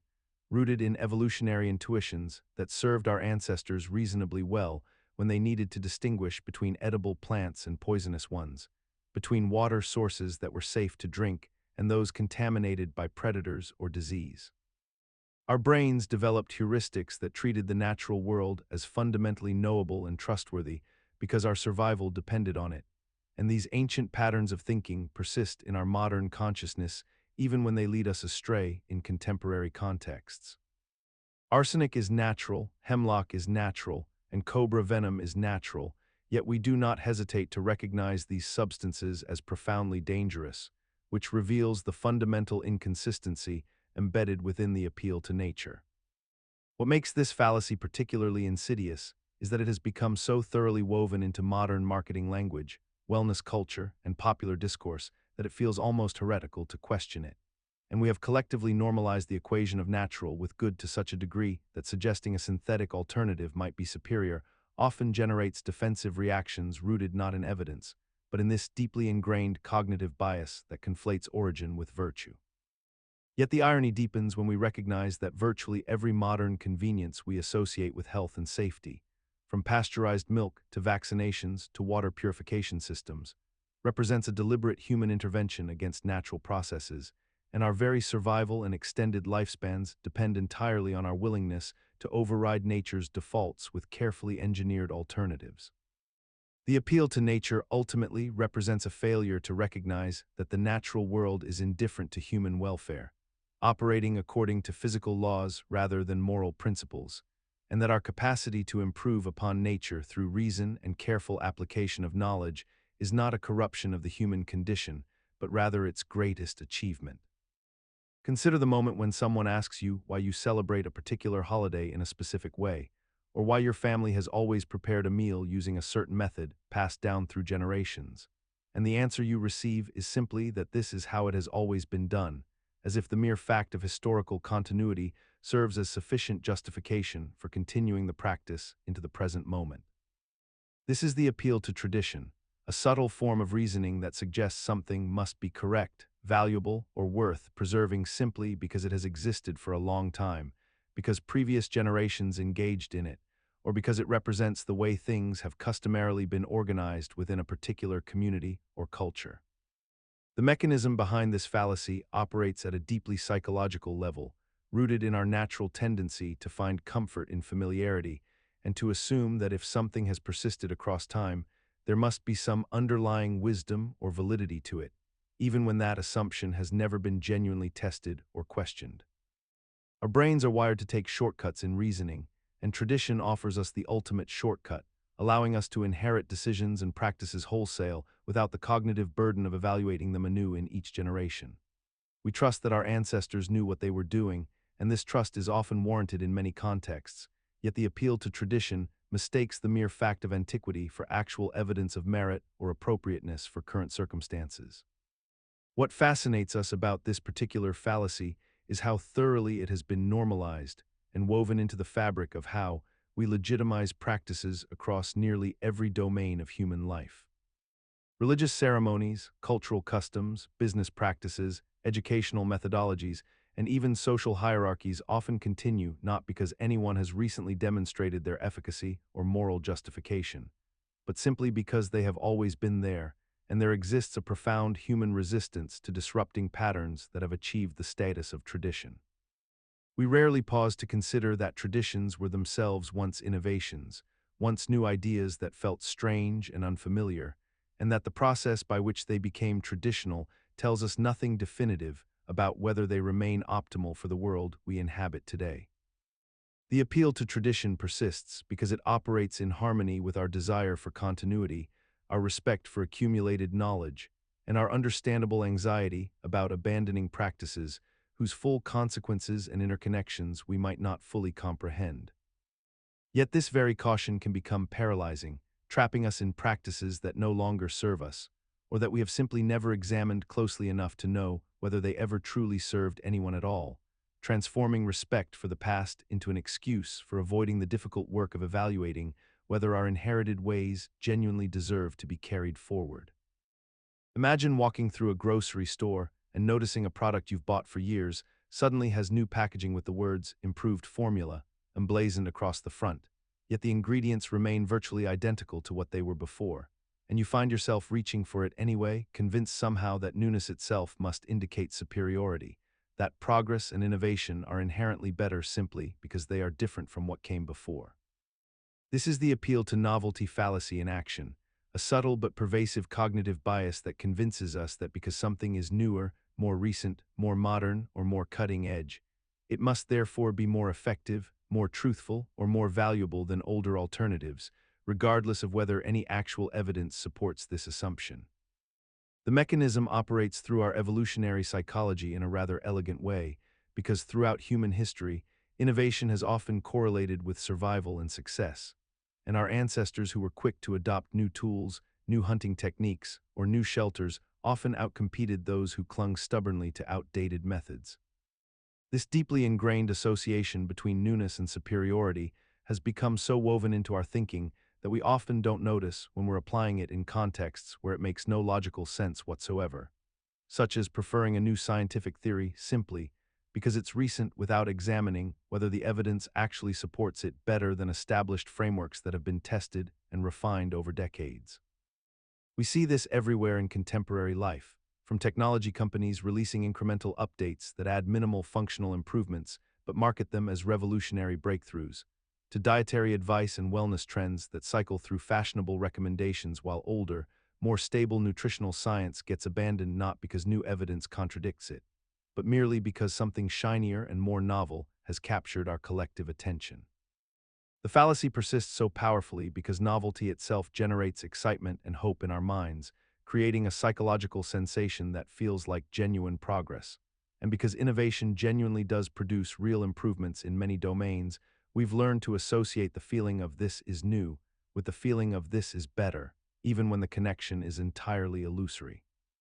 The danger lies in this confusion of feelings with facts. We mistake our excitement about something new for evidence of its superiority, and this emotional response becomes a substitute for the rigorous evaluation that should actually determine whether an innovation represents genuine progress or merely represents change for its own sake. To guard against this fallacy, we must learn to ask whether something is actually better, not merely whether it is different, and to recognize that sometimes the oldest solutions persist not because we're stubbornly clinging to tradition, but because they've genuinely earned their place through time-tested effectiveness. Imagine a conversation where someone argues that all people should follow the speed limit on highways because safety regulations exist for good reason. Yet when you mention they were driving 15 miles over the limit yesterday, they suddenly explain that their situation was different because they were running late to an important meeting, and therefore the rule simply did not apply to them in quite the same way. This is special pleading, a fallacy so ordinary and pervasive that most of us commit it without even noticing we have abandoned our own logic the moment it became inconvenient. Special pleading occurs when someone argues that their particular case deserves an exception to a rule or principle they otherwise accept as universally valid, without providing any logically relevant reason why their circumstances genuinely differ from the general case. The mechanism at work here is fundamentally about self-protective reasoning combined with motivated reasoning, where our desire to see ourselves as reasonable, just, and exempt from the ordinary constraints that bind others creates a blind spot in our thinking. We construct elaborate narratives about why the rules apply to everyone else but not to us, stories that feel internally consistent and justifiable within the warm confines of our own minds, yet crumble under even modest scrutiny when we examine them with the same standards we would apply to someone else making identical claims. What makes special pleading so insidious is that it does not feel like cheating. It genuinely feels like an accurate assessment of a unique and special situation, when in reality, we are simply privileging ourselves through selective logic. We have normalized this fallacy so thoroughly across families, workplaces, and social institutions that it has become virtually invisible, woven into the fabric of how we negotiate rules and expectations with those around us. And it persists because addressing it directly requires an uncomfortable honesty about our own biases and our reluctance to accept the same limitations everyone else must bear. Yet the corrective to special pleading is not perfectionism or rigidity, but rather a willingness to apply our principles consistently. If we truly believe speed limits serve safety, then our lateness does not retroactively transform a dangerous act into a reasonable one, and accepting this constraint becomes both more honest and paradoxically more respectful to the rules we claim to value. The same principle extends to larger moral and political arguments. We condemn corruption in government while justifying small ethical corners we cut in our own careers. We demand accountability from institutions while exempting ourselves from the same scrutiny, and we construct elaborate distinctions between our own necessary exceptions and everyone else's selfish rule-breaking, never quite noticing that we have become the very thing we criticize. Consider the moment when someone makes an extraordinary claim to you, perhaps that a particular supplement cures cancer, or that a mysterious force controls human behavior, or that a new business opportunity will make you wealthy in weeks, and when you ask for evidence, they respond by asking you to prove them wrong instead. This is the burden of proof fallacy in its most direct form, and it quietly shapes how we evaluate information and make decisions in ways we rarely notice. The mechanism at work here is fundamentally about the structure of logical argumentation and how we distribute the responsibility for evidence between the person making a claim and the person evaluating it. When someone asserts something as true, the logical responsibility to provide evidence for that claim rests with the person making the assertion, not with the skeptic who questions it. This principle exists because there are infinite possible claims that could be made about reality, and if every person who hears a claim were responsible for disproving it, the burden would be impossibly distributed and no conversation could ever progress. Yet we observe this fallacy operating constantly in conversations, in media, in relationships, and in our own minds, where we accept claims without evidence simply because we have not personally proven them false, or where we demand that skeptics produce evidence against something rather than the claimant produce evidence for it. The psychological appeal of shifting the burden of proof is quite subtle and deeply human.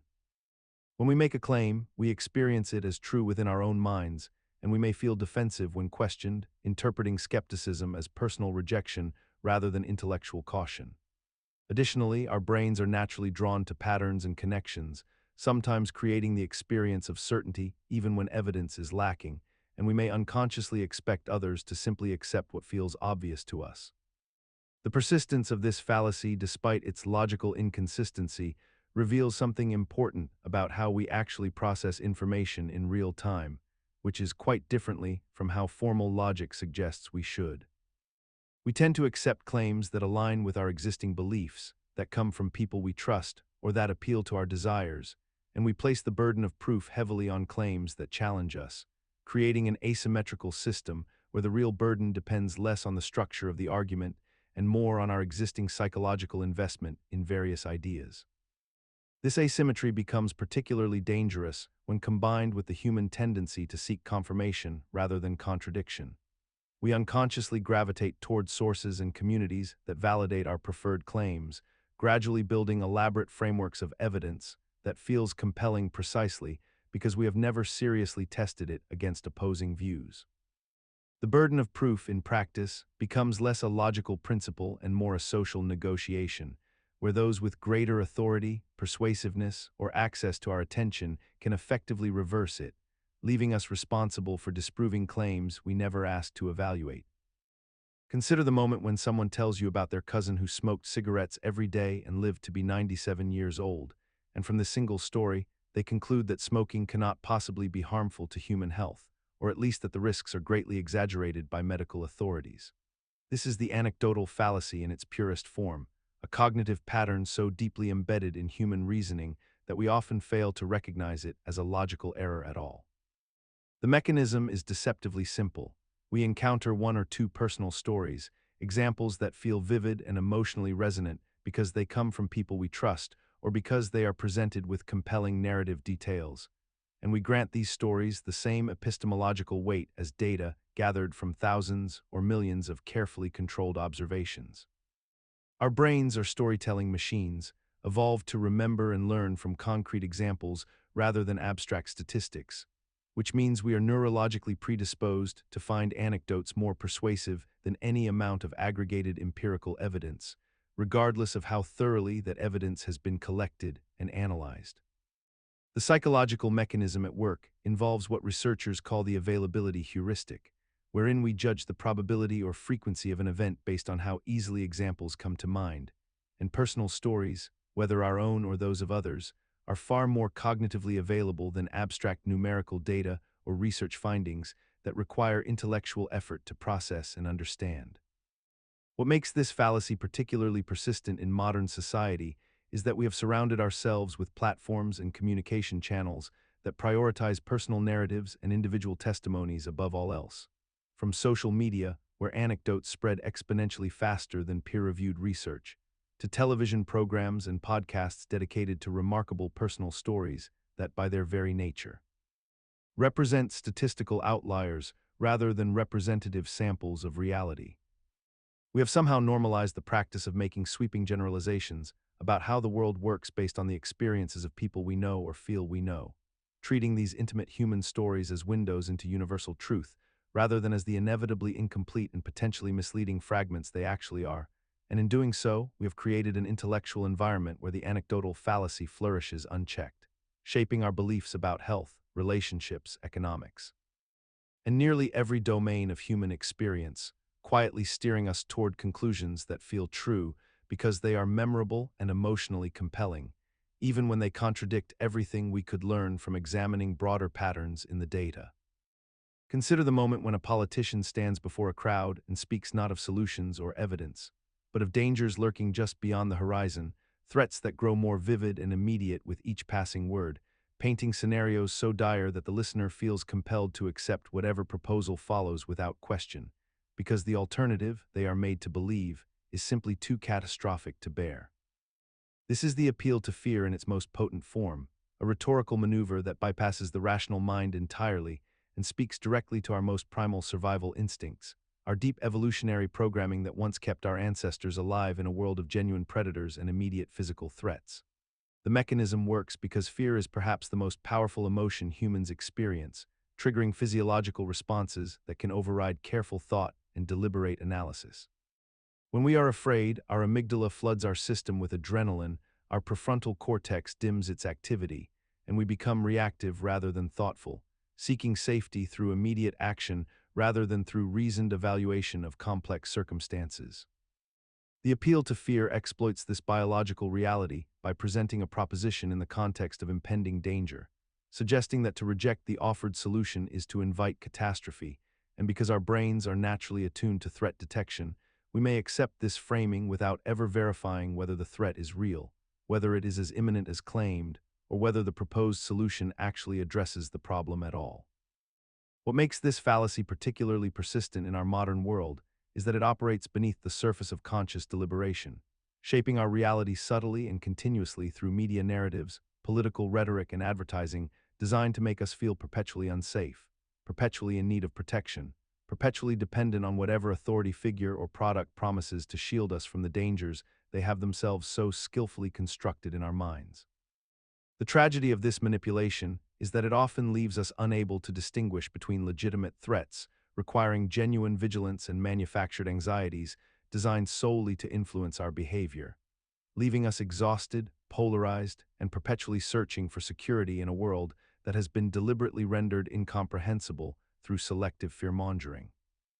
In this landscape of manufactured dread, we find ourselves trapped in a feedback loop where fear becomes the primary currency of persuasion, where those who can most effectively articulate threats, regardless of their factual basis, gain disproportionate influence over our collective decisions, while those who counsel patience, nuance, or skepticism are dismissed as naive or dangerous for failing to acknowledge the urgency of the moment.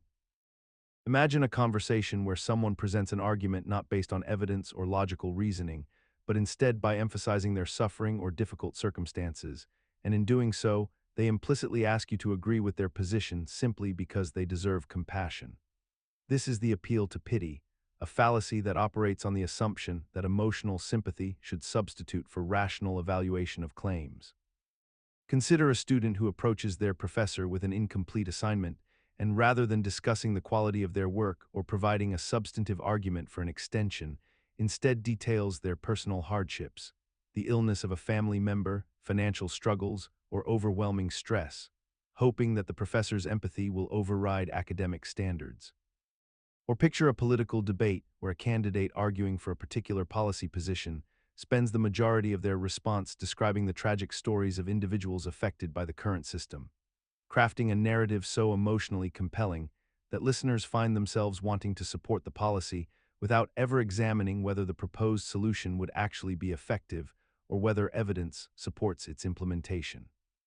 The psychological mechanism underlying this fallacy is remarkably straightforward and deeply rooted in human nature. We are creatures who respond powerfully to suffering and injustice, and our capacity for empathy is one of our most valued traits. When someone presents their personal struggles to us, we experience genuine emotional resonance, and our brains release neurochemical responses that make us want to alleviate their pain.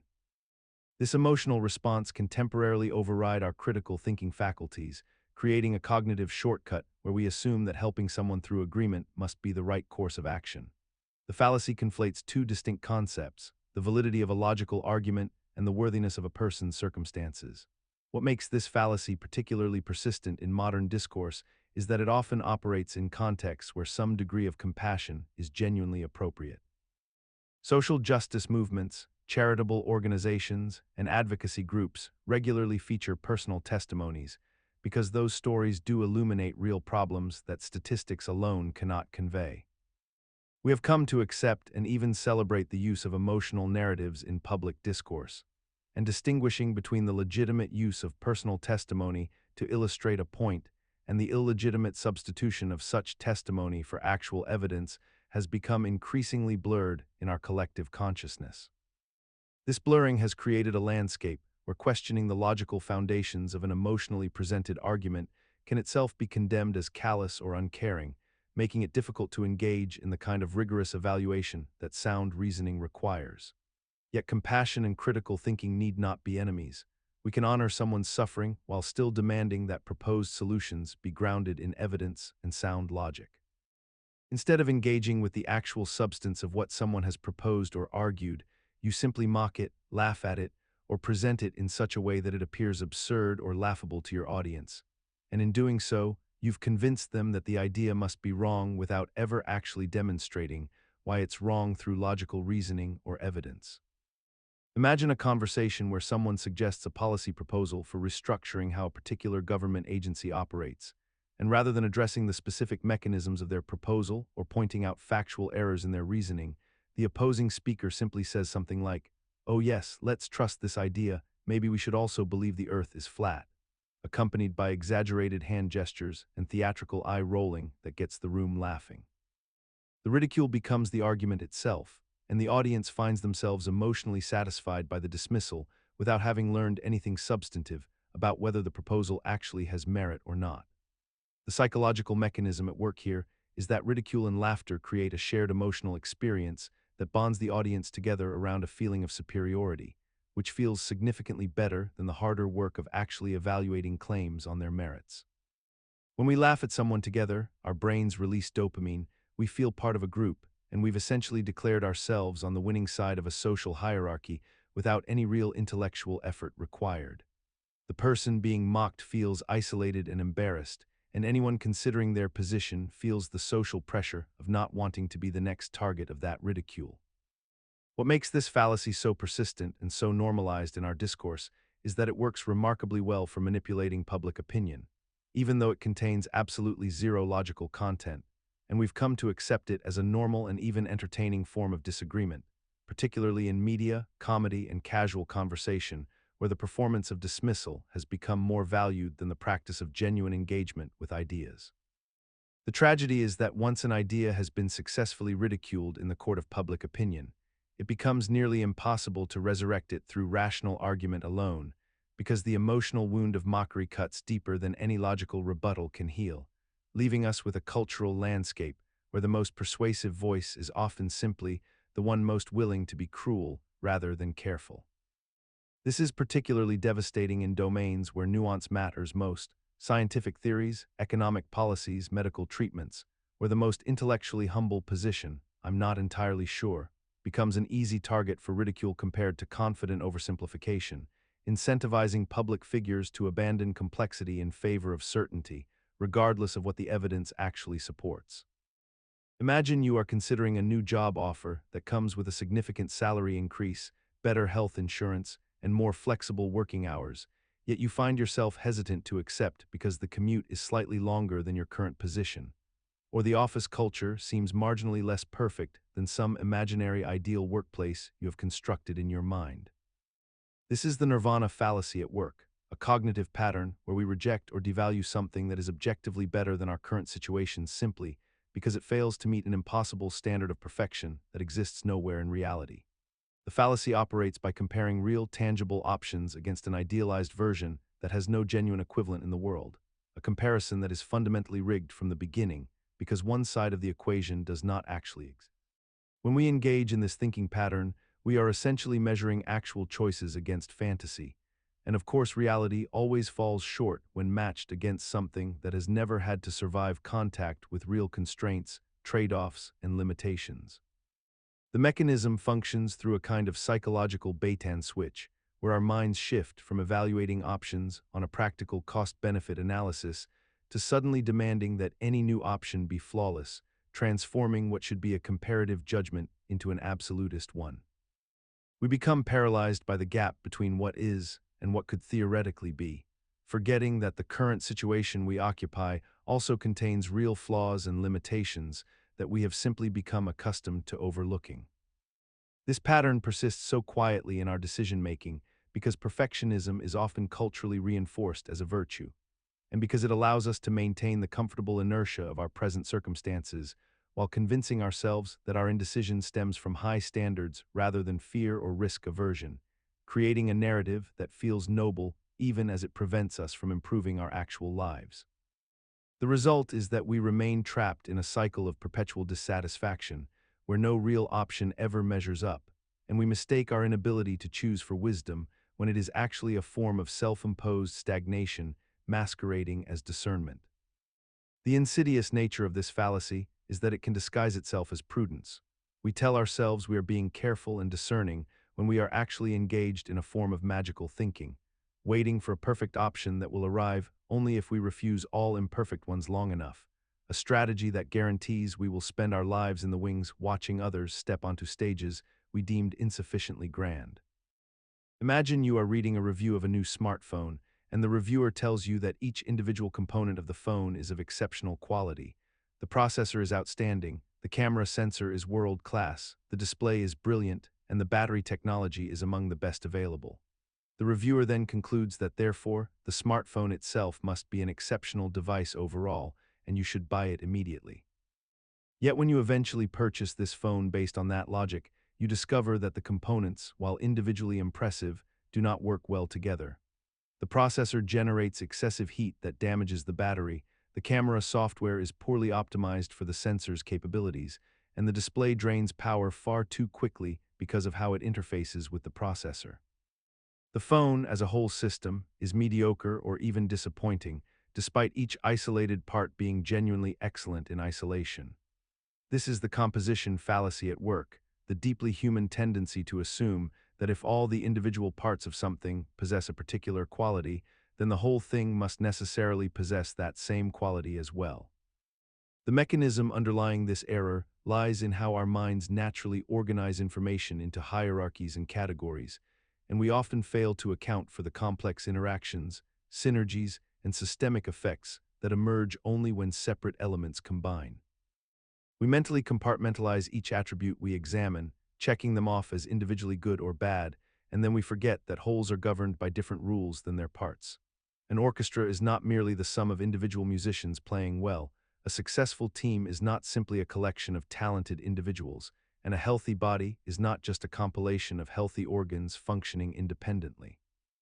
We persist in this fallacy because it is cognitively efficient. It requires far less mental effort to evaluate each component separately than to understand the complex web of interactions that determine how those components function together. And this efficiency bias means we often take the shortcut of composition even when we have already experienced its failures multiple times before. Yet recognizing this pattern in our own thinking proves remarkably difficult, because the composition fallacy is not born of carelessness alone. It emerges from a genuine truth we often overlook. Sometimes wholes really are simply the sum of their parts, and learning to distinguish between these cases and the cases where emergence and interaction matter most is perhaps the most valuable cognitive skill we can develop. When a marriage consists of two genuinely good people but fails because they bring out each other's worst impulses, or when a government is staffed entirely by competent individuals yet produces chaotic policy through poor coordination, we glimpse the hard-won wisdom that emerges only through experience. The whole is not determined by its parts alone, but by the intricate geometry of how those parts are arranged and connected.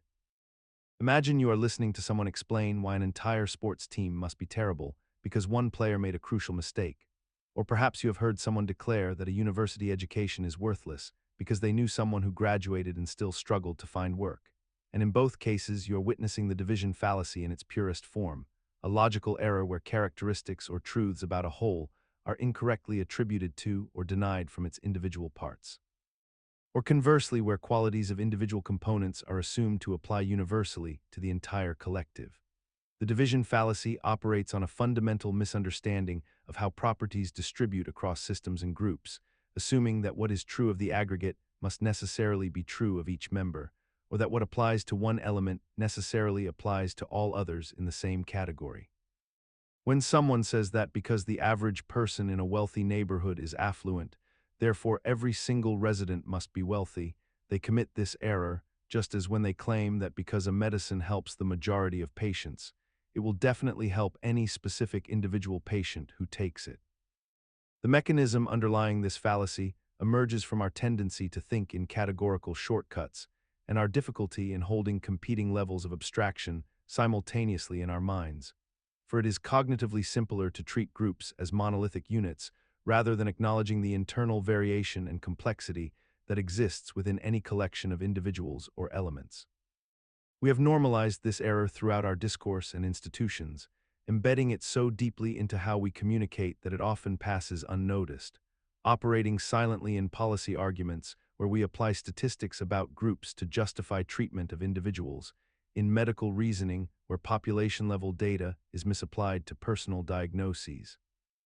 and in social reasoning where we make sweeping judgments about what members of a category must believe or experience based on aggregate data or the behavior of a few visible representatives.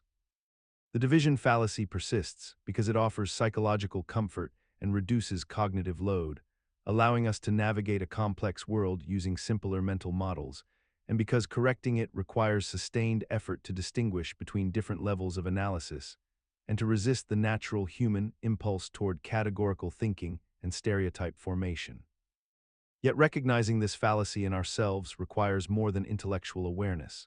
It demands that we practice tolerance for ambiguity and resist the seductive clarity that comes from treating groups as uniform entities, understanding that the more we acknowledge variation within categories, the more nuanced and accurate our reasoning becomes, even if it complicates our thinking and slows our judgments. Consider the moment when you stand at the edge of a beach looking out at the ocean, trying to determine exactly where the water ends and the sand begins, and you find that there is no single point of demarcation, no precise boundary line that separates one from the other, yet you know intuitively that sand and water are fundamentally different substances with different properties and different behaviors. This observation mirrors a curious logical error that humans commit repeatedly when dealing with continuous spectrums or gradual transitions, an error known as the Continuum Fallacy, which occurs when we assume that because there are no sharp boundaries between adjacent points on a continuous scale, therefore no meaningful distinctions can be drawn between the extremes of that scale. Someone might argue that because there is no precise moment when day becomes night, the distinction between day and night is meaningless or arbitrary, or that because there are no clear boundary lines between colors on the visible spectrum, the difference between red and blue somehow does not truly exist in any objective sense. The psychological mechanism underlying this fallacy stems from our brain's struggle with infinity and gradual change, for our minds evolved to recognize discrete categories and clear distinctions, making us uncomfortable with the fuzzy middle regions of continuous variables. And when forced to confront these ambiguous zones, we sometimes overcorrect by denying that the categories themselves have any validity whatsoever. We see this fallacy manifested in debates about personal identity and consciousness, where someone might claim that because there is no precise moment when a person loses consciousness or dies, consciousness and life are not real states with meaningful definitions, or in discussions about poverty where it might be argued that because there is no exact income threshold that separates the poor from the middle class, the category of poverty itself is nothing more than social construction without substance. The fallacy persists because it offers a strange kind of philosophical comfort,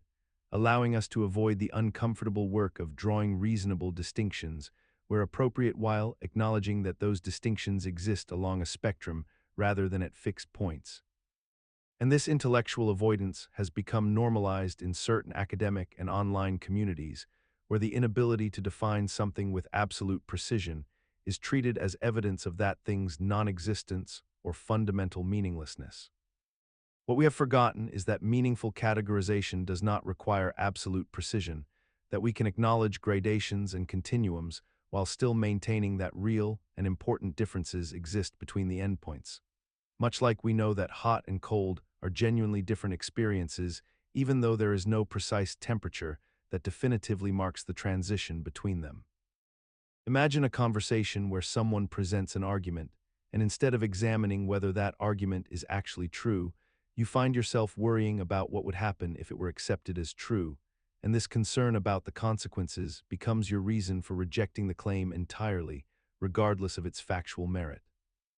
This is the appeal to consequences, a logical fallacy where the desirability or undesirability of a conclusion becomes the basis for accepting or rejecting the premise that leads to it, as though reality itself bends to accommodate our preferences about how things should be. Consider the person who refuses to believe climate change is real because accepting it would require lifestyle changes, or the individual who rejects a medical diagnosis because the treatment would be expensive and inconvenient, or the community that denies a crime occurred because the consequences of acknowledging it would damage their reputation and sense of identity. In each case, the actual truth of the matter has become secondary to the emotional weight of what accepting that truth would demand of us, and we convince ourselves that if the consequences are bad enough, then perhaps the thing leading to those consequences simply cannot be true. The psychological mechanism at work here is remarkably straightforward yet profoundly human. We experience a threat to our comfort, our worldview, our finances, or our social standing, and our minds generate resistance to the information that would necessitate confronting that threat. This is not deliberate dishonesty in most cases, but rather an automatic protective response where our emotional system essentially argues that uncomfortable truths deserve skepticism because they arrive with burdensome baggage. We tell ourselves that we need more evidence, that we should wait for further confirmation, that experts might be exaggerating, when what we are actually doing is trying to negotiate with reality itself, as though reality is something that can be bargained with or convinced to change its nature based on how we feel about its implications. What makes this fallacy particularly persistent and normalized in modern discourse is that it operates beneath conscious awareness most of the time, disguised as legitimate skepticism or reasoned caution, when it is actually just fear speaking in the language of logic. We have collectively internalized the belief that if accepting something would be really difficult or expensive or socially costly, then we have at least some intellectual justification for doubting it, and this belief persists even though it makes no philosophical sense whatsoever, because the truth of a proposition has nothing to do with whether we like what that truth would require of us. The reality is that a claim is either supported by evidence or it isn't, and our preferences about the consequences have no bearing whatsoever on that evidentiary status. Yet we continue to live as though they do, treating the difficulty of accepting something as though it were itself a form of counter-evidence, when in fact it is merely evidence of our own resistance. Imagine a student who begins wearing a blue shirt on the day they score their first high grade on an exam, and from that moment forward, they wear the same blue shirt before every test, convinced that the garment itself is responsible for their academic success. Attributing their improved grades entirely to this piece of clothing rather than to increased study time or improved understanding of the material. This is the false cause fallacy in its most recognizable form, a cognitive distortion where we identify a temporal connection between two events and immediately assume that one caused the other, when in reality they may be completely unrelated or their relationship may be far more complex than our initial perception allows us to understand. The mechanism underlying this error is deeply rooted in how our brains evolved to detect patterns and make rapid causal inferences about our environment, a survival mechanism that once served us well by allowing quick action in dangerous situations, but now frequently misleads us in our modern context where correlation and causation are constantly confused. We see two events happen in sequence, and our pattern-seeking minds immediately draw a line of causality between them, especially when we desperately want there to be a simple explanation for something that concerns us, whether that is our health, our finances, our relationships, or our sense of control over circumstances that often feel chaotic and unpredictable. The fallacy becomes even more insidious when we consider how it operates across entire cultures and communities, manifesting in superstitions, folk remedies, and deeply held beliefs about what causes certain outcomes in our lives, beliefs that persist with remarkable resilience even when evidence contradicts them, because they provide us with a comforting sense of agency and understanding in a world that is fundamentally uncertain and often beyond our control. When we believe that wearing lucky socks caused us to win a game, or that our positive thoughts cured an illness, we gain the illusion of control that makes the world feel less random and threatening, even though this sense of mastery is ultimately built on a foundation of logical error that can lead us to waste resources on ineffective remedies while neglecting the actual causes that deserve our attention and effort. Recognizing the false cause fallacy requires us to develop a more rigorous habit of asking not just what happened after what, but what evidence would I need to truly establish causation, a discipline that becomes especially crucial in domains like medicine, economics, and public policy, where acting on false causal assumptions can have profound consequences for individual well-being and collective welfare. Consider the difference between noticing that ice cream sales spike during summer months and concluding that ice cream consumption causes warm weather versus recognizing that a third variable, seasonal change, drives both phenomena. This distinction between mere temporal proximity and genuine causal mechanisms is precisely what separates clear thinking from the seductive simplicity of false cause reasoning. Imagine you wake up one morning and hear on the news that a particular disease has been detected in your city, and they mention that a new test for this disease is 95% accurate. You become concerned, decide to get tested, and the test comes back positive. Your immediate instinct is to assume you almost certainly have the disease, perhaps even making mental preparations for what comes next. Yet the reality of your situation is far more nuanced than this initial reaction suggests. This is the base rate fallacy in its most consequential form, and it emerges from our profound tendency to ignore the underlying probability of an event occurring in the general population, what statisticians call the base rate, in favor of focusing exclusively on the specific information we receive about our individual case. The base rate fallacy occurs because our minds are naturally drawn to the vivid, the personal, and the immediately relevant detail, while broader statistical context feels abstract and somehow less real, even though mathematical truth cares nothing for our emotional proximity to information. When you learn that a test is 95% accurate, your brain latches onto that number and projects it directly onto your situation without ever asking the crucial question: how common is this disease in the first place? If the disease occurs in only 1 out of every 10,000 people, then even with a 95% accurate test, the majority of positive results will actually be false positives, meaning you are far more likely to be among the healthy people who receive an incorrect positive result than among the genuinely sick who test positive. This mechanism persists in our thinking because we have evolved to be pattern recognition machines that prioritize local, immediate information over statistical abstractions, a tendency that served us well when we were navigating physical dangers, but now leads us astray in a world built on probability and aggregate data.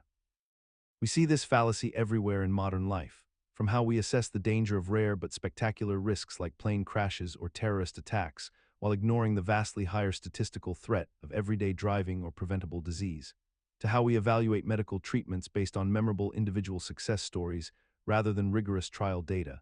to how we judge the character of groups based on striking individual examples rather than demographic reality. The base rate fallacy persists so quietly and so powerfully because acknowledging it requires us to sit with uncertainty and abstract statistics rather than trusting our intuitive response to concrete information, and it requires humility about the limits of what our personal experience can tell us about the broader world. Yet this same humility, when cultivated, becomes one of our most powerful intellectual tools, the moment we learn to ask, what is the base rate? Before drawing conclusions, we transform ourselves from passive victims of our cognitive biases into active participants in clearer thinking, capable of seeing through the noise of sensational news stories and anecdotal evidence to glimpse the actual shape of reality beneath. Consider the moment when someone presents a genuine concern about their struggles. Perhaps a person mentions their anxiety about an upcoming medical procedure or their frustration with a difficult relationship, and another person responds by saying that their worries are insignificant because somewhere in the world, people are experiencing far worse conditions, living in poverty or facing war or enduring terminal illness. And therefore they should simply accept their situation with gratitude and silence. This response, though it may appear compassionate on the surface, commits what logicians call the fallacy of relative privation, a reasoning error that dismisses the legitimacy of a problem by comparing it to a greater problem, creating an impossible standard where no one has the right to address their difficulties until all worse difficulties in the world have been completely solved. The mechanism underlying this fallacy operates through a kind of emotional leverage, where the person employing the argument uses the existence of greater suffering as a cudgel to invalidate lesser suffering, as if human concern were a limited resource that can only be directed toward the single worst problem on Earth at any given moment.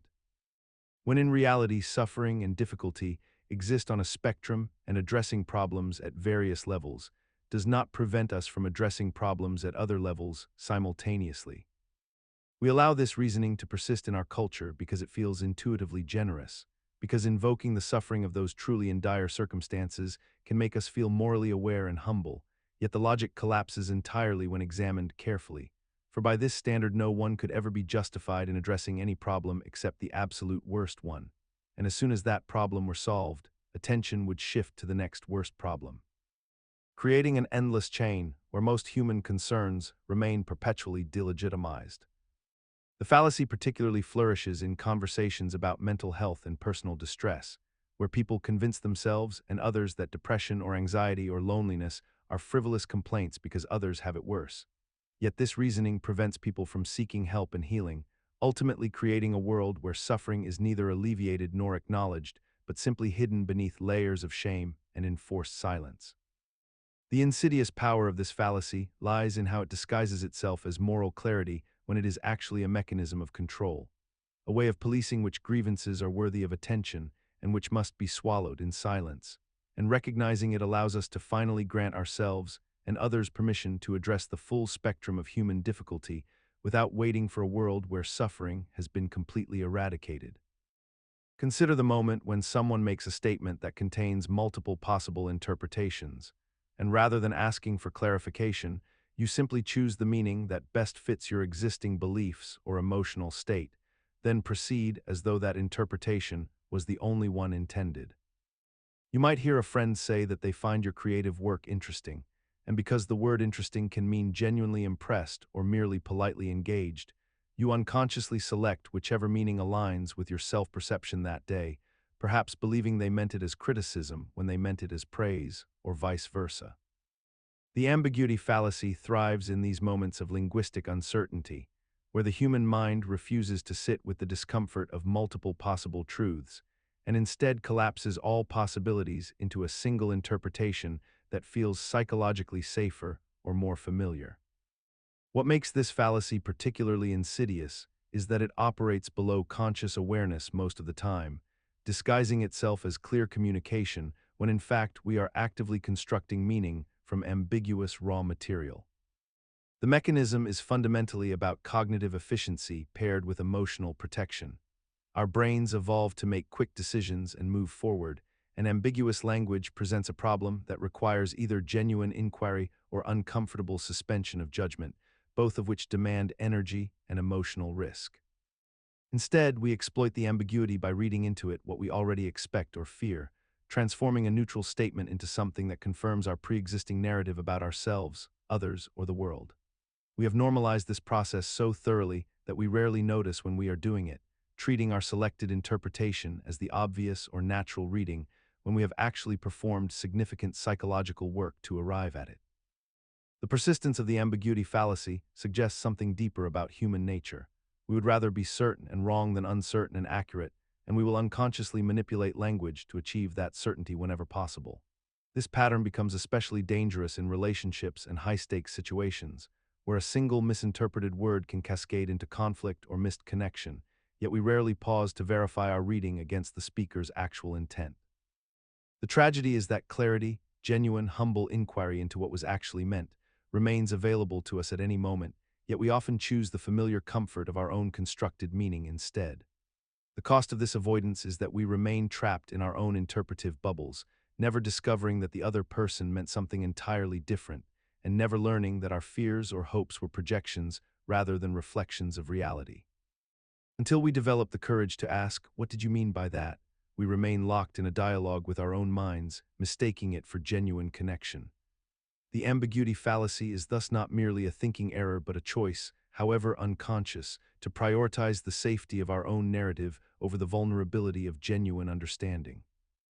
Imagine you return home and discover your favorite kettle is broken, sitting there with a dent in its side and a crack along the base, utterly unusable. Your roommate stands nearby with an uncomfortable expression, and you ask what happened. They offer you 3 explanations in rapid succession. First, they say they never borrowed your kettle at all, so it couldn't possibly have been them. Second, they claim that when they did borrow it, they returned it in perfect condition. And third, they insist that it was already broken when they picked it up, so they didn't damage it. Each excuse directly contradicts the others, yet they present all 3 with equal conviction, as though the accumulation of explanations somehow creates a stronger defense rather than undermining it entirely. This is Kettle Logic, a pattern of reasoning where someone defends a position using multiple arguments that are individually plausible but mutually incompatible, creating a logical knot that tangled reasoning rather than clarifying the truth. The mechanism at work here involves a desperate attempt to cover all possible bases without taking time to construct a coherent narrative, as though throwing enough explanations at a problem will cause the listener to become confused and simply give up pressing the matter. The human mind, when threatened or caught in an uncomfortable position, often prioritizes immediate damage control over logical consistency, generating excuses rapidly without checking whether they actually support each other or whether they create more suspicion than silence would have. What makes Kettle Logic particularly persistent in our daily lives is that we encounter it so frequently in small social interactions, workplace misunderstandings, and personal disputes that we've learned to half recognize it without fully calling it out, allowing people to deploy contradictory defenses because directly confronting the logical impossibility feels socially exhausting or confrontational.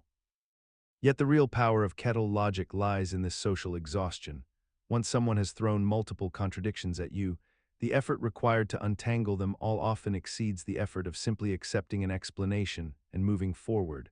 which means the illogical defense inadvertently succeeds not through persuasion, but through sheer cognitive friction. In this way, Kettle Logic reveals something uncomfortable about human communication. We often succeed not by being right, but by being exhausting enough that others abandon their pursuit of clarity. The person who deploys 3 contradictory excuses may walk away feeling they've defended themselves, while the listener walks away feeling vaguely gaslit, uncertain whether to laugh at the absurdity or despair at the futility of seeking a straight answer. And perhaps this is why Kettle Logic persists despite being so transparent. It works not because it's convincing, but because it forces us to choose between the exhaustion of pressing further and the relief of letting it go, a choice that rarely feels worth the social cost of winning a logical argument. Imagine yourself in a conversation with someone who holds a position you find logically flawed,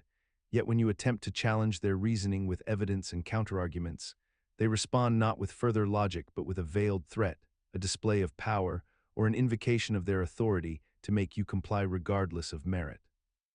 This is the appeal to force, sometimes called argumentum ad baculum, which translates literally to argument from the stick, a technique so ancient and pervasive that it has woven itself into the fabric of how human societies function at nearly every level. The fallacy operates by substituting rational persuasion with implicit or explicit threats of harm, social exclusion, loss of livelihood, physical danger, or institutional punishment, effectively saying that because someone has the power to hurt you, their claim must therefore be true or at least must be accepted as such. In a workplace, a manager might present a business strategy that employees recognize as strategically unsound. Yet when objections arise, the manager reminds everyone that those who do not support this direction may find their positions eliminated or their career advancement stalled indefinitely.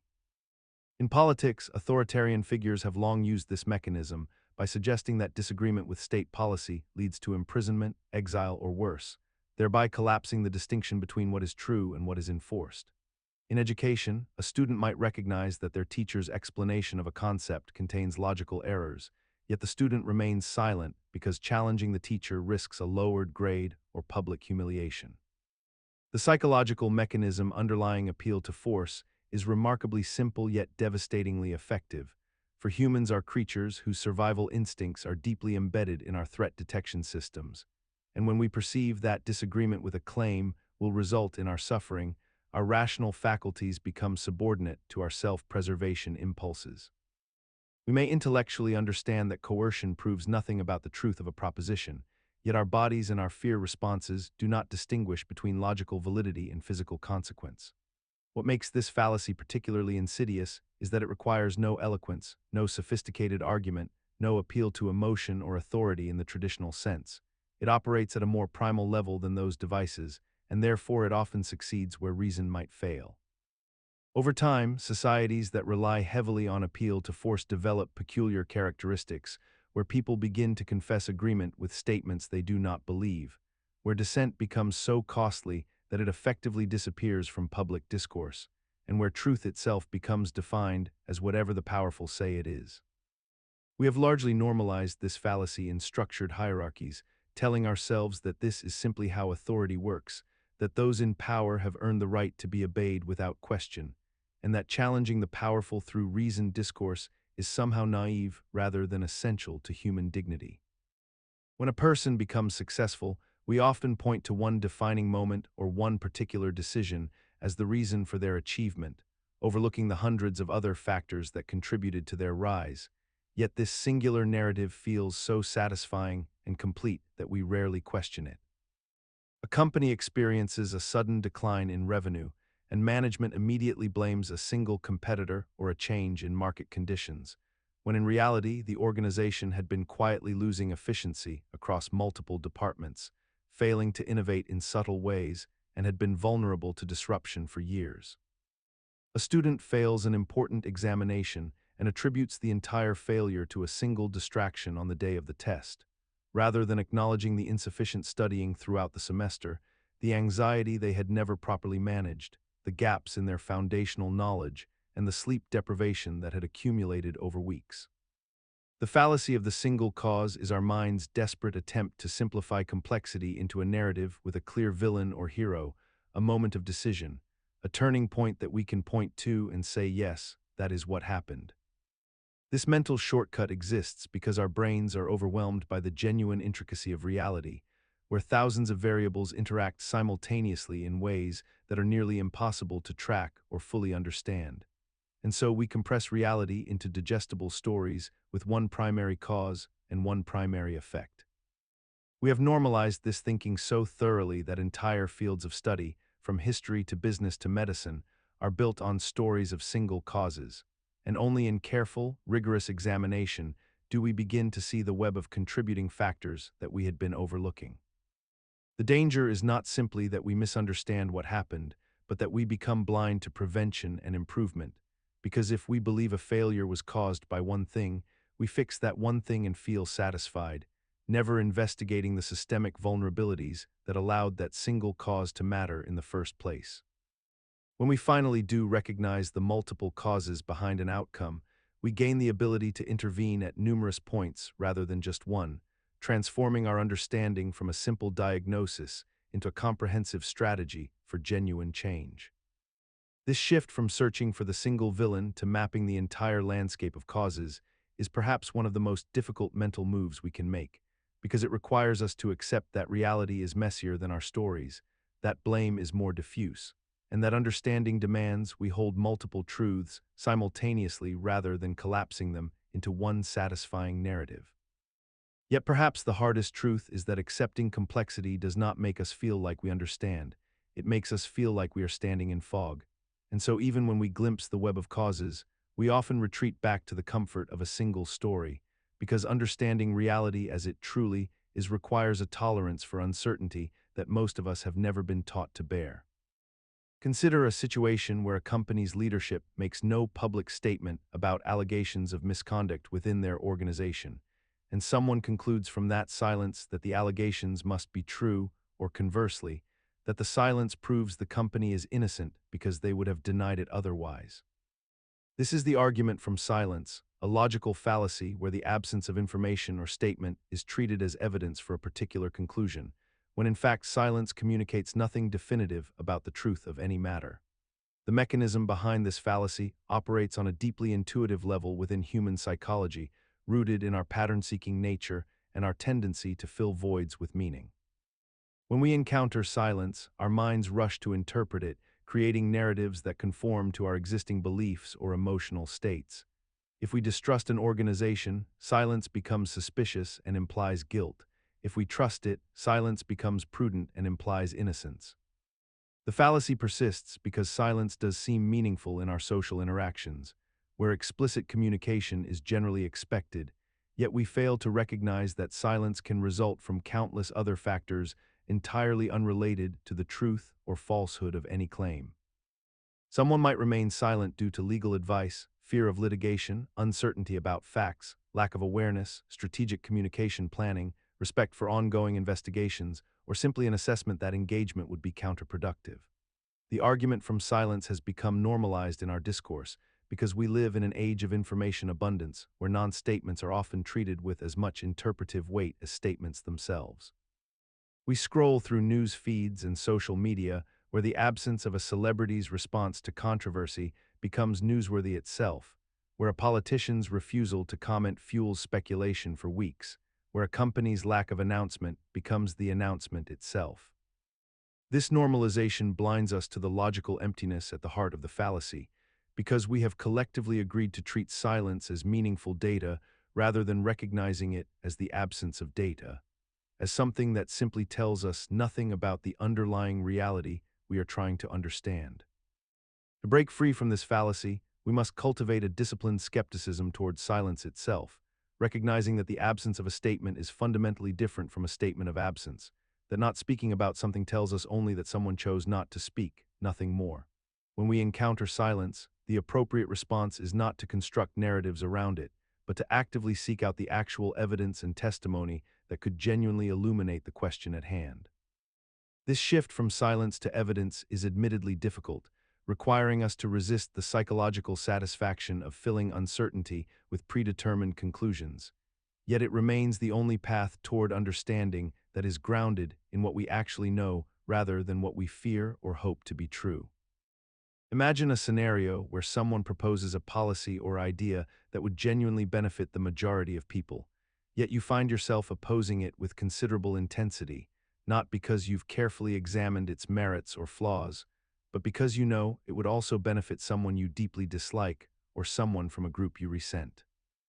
The appeal to spite operates precisely at this intersection of emotion and rationality, where the desire to harm or punish an opponent becomes so compelling that we're willing to accept genuine harm to ourselves simply to ensure they don't benefit or advance.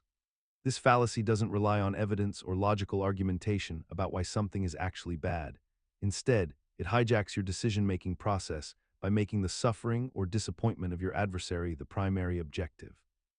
When you vote against your own interests because a political candidate you despise supports the opposite position, when you refuse medical treatment because the recommendation came from someone you hate, when you sabotage a project that would help your community because doing so would also reflect well on a rival, you're engaging in pure spite-driven reasoning disguised as principled opposition.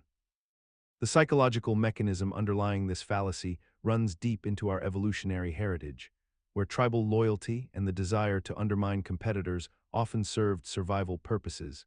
Yet in modern complex society, these impulses frequently lead us to make decisions that contradict our stated values and demonstrated preferences.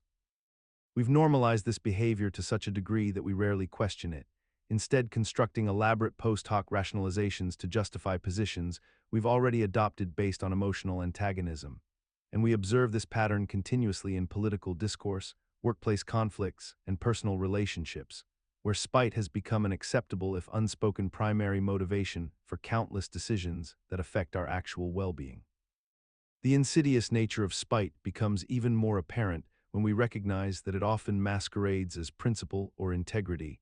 allowing us to feel morally justified while acting against our own interests. And this self-deception becomes the final barrier to recognizing and correcting the pattern. To break free from spite-driven reasoning requires the uncomfortable acknowledgement that our emotional reactions to our adversaries have become more influential than our commitment to our own well-being and stated goals. It means examining decisions about your health, finances, relationships, and civic participation with a specific question. Am I choosing this because it genuinely serves my values and interests, or am I choosing it primarily because it would upset someone else? This simple interrogation, though difficult to undertake with genuine honesty, often reveals the extent to which spite has colonized our decision-making in ways we never consciously acknowledged. When you can honestly answer that spite is the primary driver, you've taken the first step toward reclaiming agency over decisions that should rightfully belong to your own reasoned judgment and authentic priorities. Imagine a respected professor dismissing an entire philosophical argument from the 1900s simply because it was written in the 1900s, without engaging with the actual substance of the ideas presented, as if the mere passage of time had rendered the thoughts intellectually obsolete before they were even fully examined. Or consider a technology enthusiast who automatically assumes that older methods of doing things were inferior simply because they preceded our current moment, never pausing to investigate whether the older approach might have possessed genuine advantages that we have carelessly abandoned in our rush toward novelty. This is chronological snobbery, and it operates by assuming that ideas, practices, and beliefs are inherently more valid, more true, or more worthy of consideration simply because they are newer, or conversely, that they are inherently less valid because they are older. The psychological mechanism underlying this fallacy is deceptively simple and deeply rooted in human cognition. We tend to associate progress with the forward movement of time, and therefore we unconsciously link newness with improvement and oldness with obsolescence, creating a false equation where temporal proximity to the present becomes the primary metric by which we judge the value of an idea rather than examining the actual merits or evidence supporting that idea. We have normalized this thinking pattern so thoroughly in modern society that we rarely notice when we are committing it, because our entire cultural narrative celebrates innovation and disruption as inherently virtuous, encouraging us to view history as a linear march toward inevitable improvement where each generation surpasses the last, and therefore anything from a previous era must contain flaws that we have now cleverly overcome. Yet this reasoning collapses under scrutiny because truth and validity are not temporal properties that change based on when something was believed or discovered. A mathematical proof from centuries ago remains valid today not because we have modernized it, but because it was logically sound all along, and conversely, a widespread contemporary belief can be entirely false regardless of how many people currently hold it. The fallacy persists because it flatters our present moment and relieves us of the burden of genuine intellectual engagement, allowing us to dismiss entire bodies of thought without the exhausting work of actually understanding them, which is psychologically satisfying even as it leaves us impoverished in our actual understanding of the world. When we dismiss classical literature as outdated, reject traditional ecological knowledge in favor of the latest management trends, or assume that previous generations' moral frameworks were simply primitive versions of our own, we commit this same error. We substitute the hard work of critical evaluation with the comfortable assumption that time itself has done the thinking for us, leaving us vulnerable to accepting modern ideas with the same uncritical reverence we wrongly denied to older ones. Imagine someone standing in a health food store, reading the label of a supplement bottle that promises to restore balance because it contains only natural ingredients that have existed in nature for thousands of years, and therefore must be superior to anything created in a laboratory, and therefore must be safe, must be effective, must align with how our bodies are meant to function. This person feels a deep sense of rightness about this choice, a conviction that nature knows better than science, that what is natural is inherently good, and what is artificial is inherently suspicious or wrong. The naturalistic fallacy operates by creating a powerful equation in our minds where natural equals good and unnatural equals bad, yet this equation contains a fundamental logical flaw that we rarely examine closely enough. The fallacy assumes that because something exists in nature, it therefore ought to be the way things are, or that because something is natural, it is therefore morally superior or practically better. But this reasoning skips over a critical logical step that would need to be proven separately. Hemlock is natural and poisonous. Insulin is artificial and life-saving, yet our brains struggle to hold both truths simultaneously when they conflict with our intuitive sense that nature represents some kind of ideal state. The mechanism underlying this fallacy appears to be rooted in our evolutionary psychology. In a time when our ancestors' survival depended on consuming what nature provided and avoiding human-made substances that might contain toxins or contamination. And that survival heuristic became embedded so deeply in our thinking that we now apply it to situations where it no longer serves us well. We have normalized the equation of natural with good so thoroughly that we build entire industries around it, marketing products as natural as though that single word contains all the evidence we need. And we accept this reasoning from trusted sources without pausing to notice that naturalness and quality or safety are actually separate properties that must be evaluated independently. The persistence of this fallacy suggests something profound about how we think. We seem to prefer intuitive judgments about what feels right over careful logical analysis of what actually is right, and nature, as a concept, feels right to us in a way that abstract reasoning sometimes does not, leaving us vulnerable to making choices based on a category error rather than evidence. Yet when we examine our actual behavior, we find ourselves perfectly willing to accept natural risks, disease, starvation, exposure, while rejecting artificial solutions to those same problems, a contradiction that reveals how the fallacy operates not as a coherent philosophy, but as an emotional preference dressed up as logic, one we cling to precisely because it feels more authentic than the uncomfortable truth that progress often requires us to override our instincts. Imagine a conversation at a dinner table where someone asserts that because something is morally wrong, it cannot possibly be true in reality, or conversely, that because something ought to be the case, it therefore must be the case in the actual world. This is the essence of the moralistic fallacy, a peculiar inversion of the naturalistic fallacy that confuses our deeply held values with observable facts about how the world actually operates. A person might insist that humans cannot be naturally selfish because selfishness is morally reprehensible, or argue that poverty should not exist in wealthy nations and therefore conclude that it does not exist at all, despite overwhelming statistical evidence to the contrary. The fallacy operates through a fundamental category error where the realm of ethics and values becomes entangled with the realm of empirical reality and natural processes. What we believe ought to be true, what our moral frameworks tell us is right and good, becomes unconsciously projected onto the external world as if reality itself has a conscience that aligns with our personal convictions.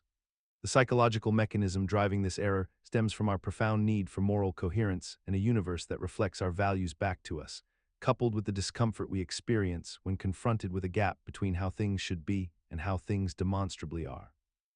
This fallacy persists so quietly throughout our reasoning because moral conviction carries immense emotional weight and subjective certainty, qualities that can easily masquerade as objective facts if we are not vigilant about distinguishing between them. We have normalized this pattern of thinking across entire cultures and institutions, where people genuinely believe that asserting moral positions with sufficient passion somehow transforms them into truths about nature, human behavior, or social reality, when in fact these remain separate domains that require entirely different methods of investigation and verification. The result is a world where moral urgency masquerades as factual certainty, where someone can declare that people are inherently good, or humans naturally cooperate not as hopeful aspirations, but as claims about observable human nature, thereby avoiding the harder work of building moral systems that acknowledge rather than deny the complexities of human motivation and behavior. In this way, the moralistic fallacy does not merely distort our understanding of reality, It also weakens our moral reasoning by removing it from engagement with how the world actually functions. A more honest moral framework would begin by accepting that humans are capable of both profound altruism and destructive selfishness, that institutions can simultaneously generate cooperation and exploitation, and that understanding these realities is not a moral surrender, but rather the necessary foundation upon which we can build systems and values that actually account for human nature as it exists rather than as we wish it to be. Only by resisting the temptation to collapse ought into can we develop ethical frameworks robust enough to actually improve human behavior and social outcomes. Consider the moment when someone argues that regulating social media is exactly like burning books, or that the human brain works just like a computer, or that society functions the same way a living organism does. Each of these statements carries the weight of comparison without necessarily examining whether the two things being compared actually share the relevant qualities that would make the analogy valid and useful. A false analogy occurs when we take two things that might share some surface-level similarities and then draw conclusions based on those similarities as though the comparison is fundamentally sound, when in reality, the differences between these two things are far more significant than the resemblances. The mind finds analogies deeply appealing because they allow us to understand unfamiliar concepts by mapping them onto things we already comprehend. They make abstract ideas concrete and memorable. They feel intuitive and natural when we hear them spoken with confidence, and they seem to require no additional evidence or explanation beyond the comparison itself. Yet this very appeal is where the danger quietly nestles, for when we accept an analogy without scrutinizing whether it truly holds up under examination, we inherit all the assumptions baked into that comparison, assumptions that may not actually apply to the new domain we are trying to understand. A brain is not truly a computer because consciousness emerges from biological processes in ways that digital computation may never replicate. Social media regulation differs fundamentally from book burning in scope, intent, mechanism, and historical context. And while society might share some organizational patterns with organisms, it lacks the biological unity and instinctive coordination that actual organisms possess. The persistence of false analogies seems almost inevitable given how our minds work. We are pattern-matching creatures who find comfort in comparison and metaphor. We remember stories and images far better than abstract logical principles, and we tend to believe conclusions that are delivered with the confidence that an analogy naturally carries.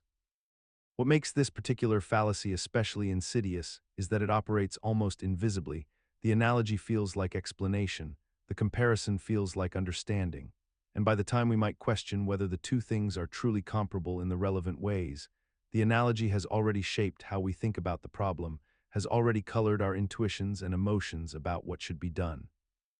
and has already influenced the conversations we have with others who also find the comparison compelling and reasonable.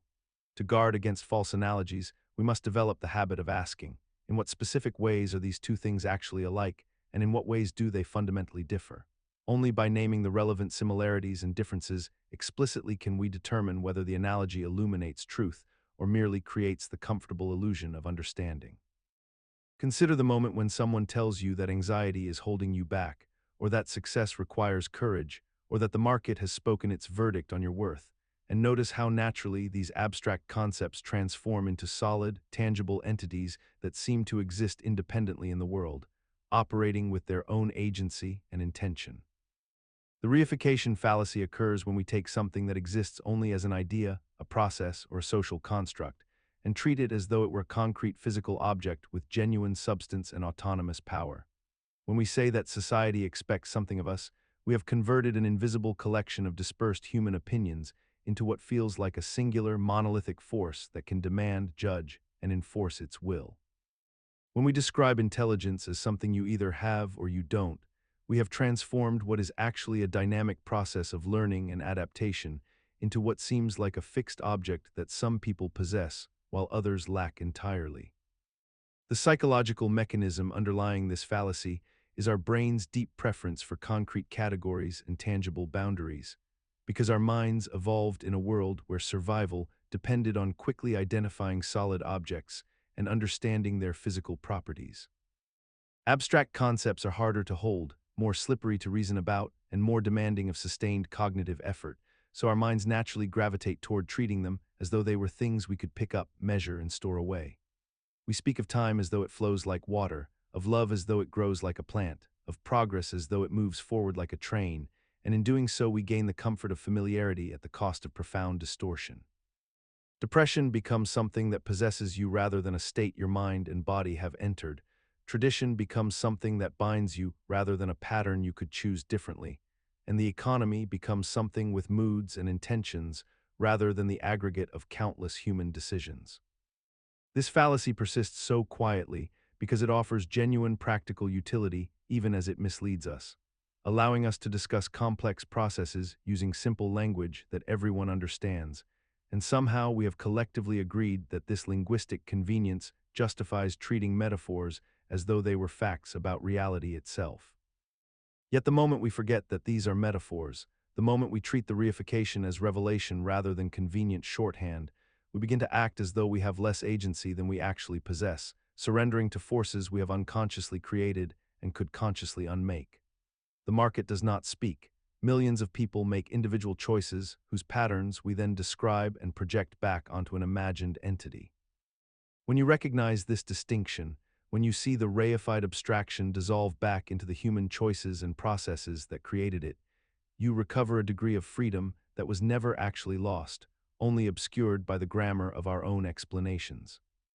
Consider the general principle that exercise is beneficial for human health, a statement supported by countless studies and medical consensus. Yet when we encounter a specific case where someone exercises intensely and suffers a heart attack during their workout, we might use this tragic instance to argue that exercise itself is dangerous, effectively applying a universal rule to a particular exception, and concluding that the rule itself must be flawed. This is the fallacy of accident, a logical error where we take a general principle or rule that holds true in most circumstances and use an atypical case or exceptional situation to invalidate or contradict that principle entirely. The mechanism at work here involves our tendency to treat isolated incidents with the same weight as statistical trends, allowing a single counterexample to overshadow the broader pattern of evidence, largely because human cognition is wired to notice and remember unusual or dramatic events more vividly than mundane repetitions of the ordinary. We hear about one plane crash and suddenly feel unsafe flying, despite the fact that driving to the airport remains statistically far more dangerous, because that single catastrophic event creates a memorable narrative that our brains treat as equally valid to aggregate data about thousands of safe flights. The fallacy of accident persists in our reasoning despite its logical weakness, because it leverages our natural storytelling instinct and our preference for concrete examples over abstract statistics, making it incredibly difficult to dismiss the emotional impact of a single vivid case, even when we intellectually understand that one exception does not disprove a general rule. We encounter this fallacy constantly in policy discussions, where a single story of welfare fraud is used to argue that entire social safety net programs are fundamentally broken, or where one instance of a cultural group behaving badly becomes evidence that all members of that group share the same negative characteristics, suggesting our reality has become increasingly shaped by our willingness to abandon the logical principle that general rules remain valid despite their exceptions. Yet recognizing this fallacy requires us to distinguish carefully between genuine exceptions that warrant rule revision and mere accidents that leave underlying principles intact, a distinction that demands we ask whether the counterexample reveals a flaw in the rule itself or simply demonstrates that no general principle applies universally to every conceivable circumstance without qualification. When we rigorously examine whether an exception truly invalidates a rule or merely confirms its boundaries, we discover that the rule exercise is beneficial, remains sound even when applied to someone with an undiagnosed heart condition. The exception does not break the rule, but rather reveals the need for more precise qualification, such as exercise is beneficial for people without serious cardiovascular complications, transforming what seemed like a logical failure into an opportunity for more nuanced understanding. Consider the moment when someone presents an idea, a product, or a piece of advice, and rather than examining the merit of what they're actually saying, we find ourselves swayed by the simple fact that they are wealthy, that they have accumulated significant resources, or that they operate within circles of affluence and financial success. This is the appeal to wealth, a logical fallacy that conflates material accumulation with intellectual validity, moral authority, or practical wisdom. A billionaire entrepreneur suggests an investment strategy, and we assume it must be sound simply because they themselves have become rich, without considering that wealth might have resulted from luck, timing, family inheritance, market conditions, or even ethically questionable practices rather than superior reasoning. A wealthy celebrity endorses a health supplement or lifestyle philosophy, and their financial status somehow becomes evidence that their claims are true, even though having money tells us nothing whatsoever about whether that claim is accurate or scientifically supported. The mechanism at work here is subtle but powerful. In our minds, wealth has become a proxy for competence, intelligence, and credibility across domains where it genuinely has no bearing. We have developed an almost unconscious association between financial success and trustworthiness, perhaps because wealth itself is visible, quantifiable, and impressive to the human mind in ways that careful reasoning or genuine expertise might not be. Someone with $10 billion seems more authoritative than someone with a doctorate in a specific field, even when we're discussing matters directly within that field. This fallacy persists because wealth itself is persuasive in a way that transcends logic. It demonstrates power, access, and the ability to shape the world according to one's will, and we confuse that power with knowledge or moral superiority. We have normalized the equation of money with merit so thoroughly that we rarely question it, allowing wealthy individuals extraordinary influence over our beliefs and choices in areas where their financial success provides no actual qualification whatsoever.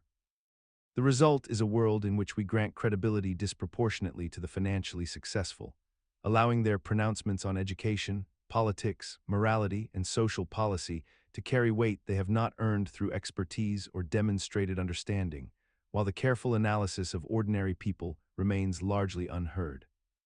In this way, the appeal to wealth becomes not merely a logical error, but a structural force that shapes which voices are amplified and which ideas gain traction in the public sphere. And perhaps most troublingly, this dynamic creates a feedback loop in which wealth itself becomes self-perpetuating. The wealthy gain platforms to influence policy and culture, which further concentrates their power and resources, making their voices seem even more authoritative, while those without financial clout struggle to be heard regardless of the validity of their insights or the rigor of their thinking. The appeal to poverty is a logical fallacy that dismisses or validates an argument based solely on the financial status of the person making it, rather than engaging with the substance of what they are actually saying. Imagine a wealthy entrepreneur presenting a comprehensive business strategy at a conference, only to have someone in the audience interrupt and say that since this person has never struggled financially, their advice is therefore invalid and worthless, and that someone who grew up poor would have much better insights to offer regardless of whether they possess any actual expertise or evidence. Or consider when a homeless individual offers legitimate safety advice about avoiding dangerous intersections, yet their recommendation is automatically discounted by passersby simply because of their economic circumstances, as if poverty itself somehow corrupts the accuracy of observed facts. The mechanism at work here operates on an emotionally intuitive level, where our brains unconsciously associate financial struggle with authenticity and moral clarity, while simultaneously associating wealth with corruption and disconnection from reality. We have been culturally conditioned to believe that suffering grants automatic wisdom, that hardship confers special access to truth, and that those with less money possess somehow purer judgment than those with abundance. This fallacy works by redirecting attention away from actual arguments and evidence, instead focusing on the irrelevant characteristic of someone's bank, account balance, or economic history. What makes this fallacy particularly persistent in modern discourse is that it contains a grain of psychological satisfaction. Attacking someone's wealth feels morally righteous, and allows us to dismiss opposing viewpoints without the difficult work of logical engagement. We have somehow normalized the idea that you cannot evaluate the validity of an argument on its own merits if the speaker's financial status differs from our own, as though money were a substance that fundamentally alters whether 2 plus 2 equals 4 or whether fire actually requires oxygen. The truth is that poverty and wealth are both conditions that can distort perspective in different ways. The struggling single parent working 3 jobs may indeed understand certain hardships intimately, but this lived experience does not automatically grant them expertise in epidemiology or architectural engineering. Just as a billionaire's financial success does not disqualify their observations about traffic patterns or medical symptoms simply because they never had to count pennies for groceries. The appeal to poverty ultimately asks us to accept a dangerous premise, that the accuracy of information varies inversely with someone's net worth, when in reality, factual claims about the world remain true or false independent of who speaks them, and we do both truth and genuine social justice a disservice when we conflate economic hardship with intellectual authority or treat financial struggle as a substitute for evidence. Imagine a workplace where an employee has been consistently arriving late to meetings, and when confronted by their supervisor about this pattern, they respond by pointing out that the supervisor themselves frequently leaves early on Fridays without completing their assigned tasks. The employee reasons in their own mind that because the supervisor has also violated workplace expectations, their own violation becomes somehow acceptable or at least defensible, as though the existence of one wrong creates a moral or logical permission structure for another wrong to exist in its place. This is the two wrongs fallacy operating in its most recognizable form, yet it extends far beyond this simple workplace scenario into the deeper fabric of how we justify our own behavior and evaluate the behavior of others around us. The psychological mechanism at work here is both subtle and remarkably persistent, rooted in what researchers have identified as our deeply ingrained need to maintain a sense of fairness and balance in our social environments. When we perceive that someone else has violated a rule or standard, our minds seem to recalibrate the rules themselves, creating what feels like a legitimate counterbalance or offset to their transgression. We tell ourselves that injustice has already been committed against the standard, so our own deviation from that standard becomes less of a violation and more of a correction, a leveling of an uneven playing field. What makes this fallacy particularly insidious is that it operates below the threshold of conscious reasoning in most cases, making it feel like sound logic rather than rationalization.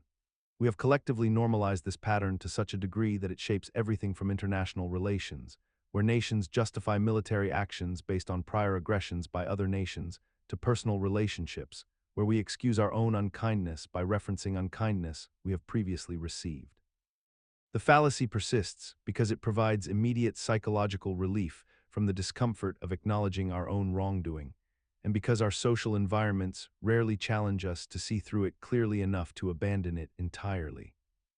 Yet the most corrosive aspect of this fallacy is that it creates a downward spiral of justification, where each wrong begets another in an endless cycle of mutual blame, preventing either party from taking genuine responsibility for their actions and breaking the pattern that perpetuates the harm. The antidote to this cycle requires the difficult practice of accepting responsibility for our actions independent of what others have done, recognizing that moral accountability is not a zero-sum game where one person's wrongdoing cancels out another's, but rather a personal commitment to standards that exist regardless of whether others uphold them. Consider the scenario where a person becomes instantly suspect or disreputable simply because they associate with someone who has done something wrong, or because they belong to a group where some members have behaved badly, or because they share beliefs with individuals who have taken those beliefs to harmful extremes. A teenager whose friend is caught shoplifting suddenly finds themselves viewed with suspicion by teachers and parents, despite having committed no crime themselves.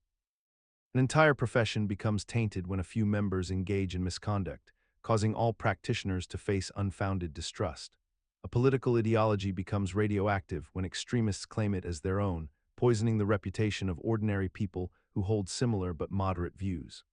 A religious faith becomes associated with violence in the minds of many because some adherents have committed terrible acts in its name. The mechanism operating beneath these scenarios is a cognitive shortcut that treats proximity and association as evidence of character or culpability. Our brains naturally group things together and assume that if two things are connected, they must share properties or values. This is deeply efficient for survival in many contexts, but it becomes a logical fallacy when we allow that association to override individual evidence and personal accountability. We judge the character of people based not on their own actions, but on the actions of those around them, a fundamentally irrational process that ignores the diversity within any group and the independence of individual choice. What makes this fallacy particularly persistent is that it operates largely beneath conscious awareness, embedding itself into social intuitions and institutional practices that feel like common sense. We inherit these associations from culture, media, and casual conversation, and they calcify into unexamined assumptions that shape how we treat people before we ever know anything definitive about them personally. Once these associations harden into place, they become remarkably resistant to contrary evidence. A person may demonstrate their own integrity and values repeatedly, yet still find themselves shadowed by the reputation of their group, their peers, or their stated affiliations, forced to carry a burden of suspicion they did not create and cannot easily shed through individual action alone. The tragedy is that this burden often falls heaviest on those least able to bear it: minorities, religious groups, and political movements that are already marginalized find their members subject to heightened scrutiny, while privileged groups enjoy the assumption that their bad actors are merely exceptions rather than evidence of systemic rot. In this way, guilt by association becomes not just a logical error, but a mechanism of social inequality, amplifying existing power imbalances and making it far easier for the already disadvantaged to be defined by their worst members, while the already privileged retain the luxury of individual judgment. The furtive fallacy occurs when we assume that something hidden, secretive, or deliberately concealed must be true or significant precisely because of its secretive nature, when in reality the concealment itself tells us nothing about the validity or importance of what lies beneath. Imagine a colleague at work who speaks in hushed tones about an upcoming decision that management is supposedly keeping quiet, and you find yourself believing this decision must be far more consequential or controversial than it actually is, simply because it is being discussed in whispers rather than announced openly. The human mind interprets secrecy as a signal of importance and truth value, when secrecy is merely an operational choice that could reflect anything from legitimate privacy concerns to pure coincidence or routine procedure. We see this constantly in how conspiracy theories gain traction, where the very fact that information is supposedly being hidden or suppressed becomes the primary evidence that it must be real and world-changing, when concealment could equally reflect disproof, irrelevance, or simply how organizations naturally manage information flow. The psychological mechanism driving this involves our ancestral pattern recognition systems, which evolved to notice when others were whispering and to infer that concealment indicates threat or important news. In modern contexts, this same mechanism misfires because it cannot distinguish between secrecy born from legitimate discretion and secrecy born from actual significance. We have normalized this fallacy so thoroughly that entire industries exploit it, from marketing campaigns that create artificial scarcity and exclusivity to social media platforms that exploit our hunger for behind-the-scenes content and insider information. The more something seems to be intentionally hidden from public view, the more valuable and true it feels to us, yet nothing about concealment itself validates its substance or authenticity. To break free from this fallacy, we must learn to evaluate claims on their actual evidence and logic rather than on how openly or secretively they are presented, recognizing that transparency and concealment are neutral variables that tell us nothing inherent about truth, only about the circumstances and intentions surrounding information distribution. When we catch ourselves drawn to hidden information or suspicious of openly stated facts simply because they lack an air of mystery, we can pause and ask, what specific evidence supports this claim, regardless of how it reached me? This simple reorientation, from evaluating the messenger's secrecy to evaluating the message's substance, dismantles the fallacy at its root. A person who receives leaked documents may assign them greater credibility than peer-reviewed research simply because of their forbidden status, yet the leak itself guarantees nothing about accuracy or context. Conversely, openly published findings from rigorous study may be dismissed as official narrative merely because they lack the seductive appeal of underground knowledge, demonstrating how thoroughly this fallacy can invert our judgment of actual reliability. Imagine a conversation between two colleagues about what it means to be a good manager, where one person insists that a good manager is fundamentally defined as someone who prioritizes profit margins above all else, and therefore anyone who suggests that employee well-being should be equally important is simply not talking about a real good manager at all, but rather some other concept entirely that shouldn't even be considered in the discussion. This is the Definist fallacy in action, a subtle yet pervasive logical error where someone attempts to win an argument by simply redefining a term in a way that makes their position automatically true by definition, leaving no room for legitimate disagreement or alternative perspectives.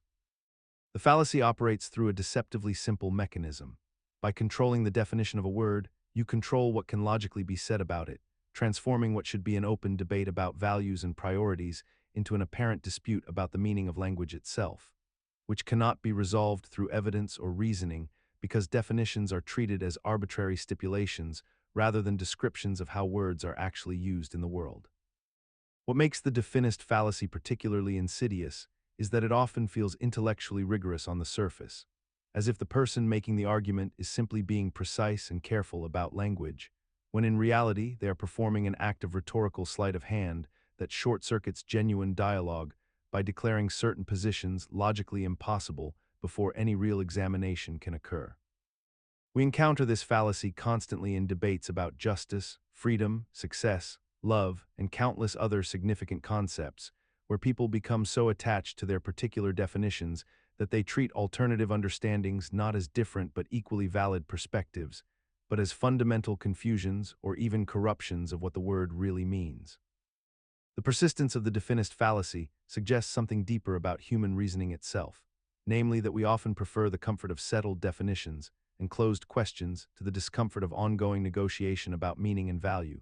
and that controlling language feels like controlling reality in a way that makes us reluctant to let go of definitional power, even when doing so would open up far richer and more productive conversations about the issues that actually matter to us.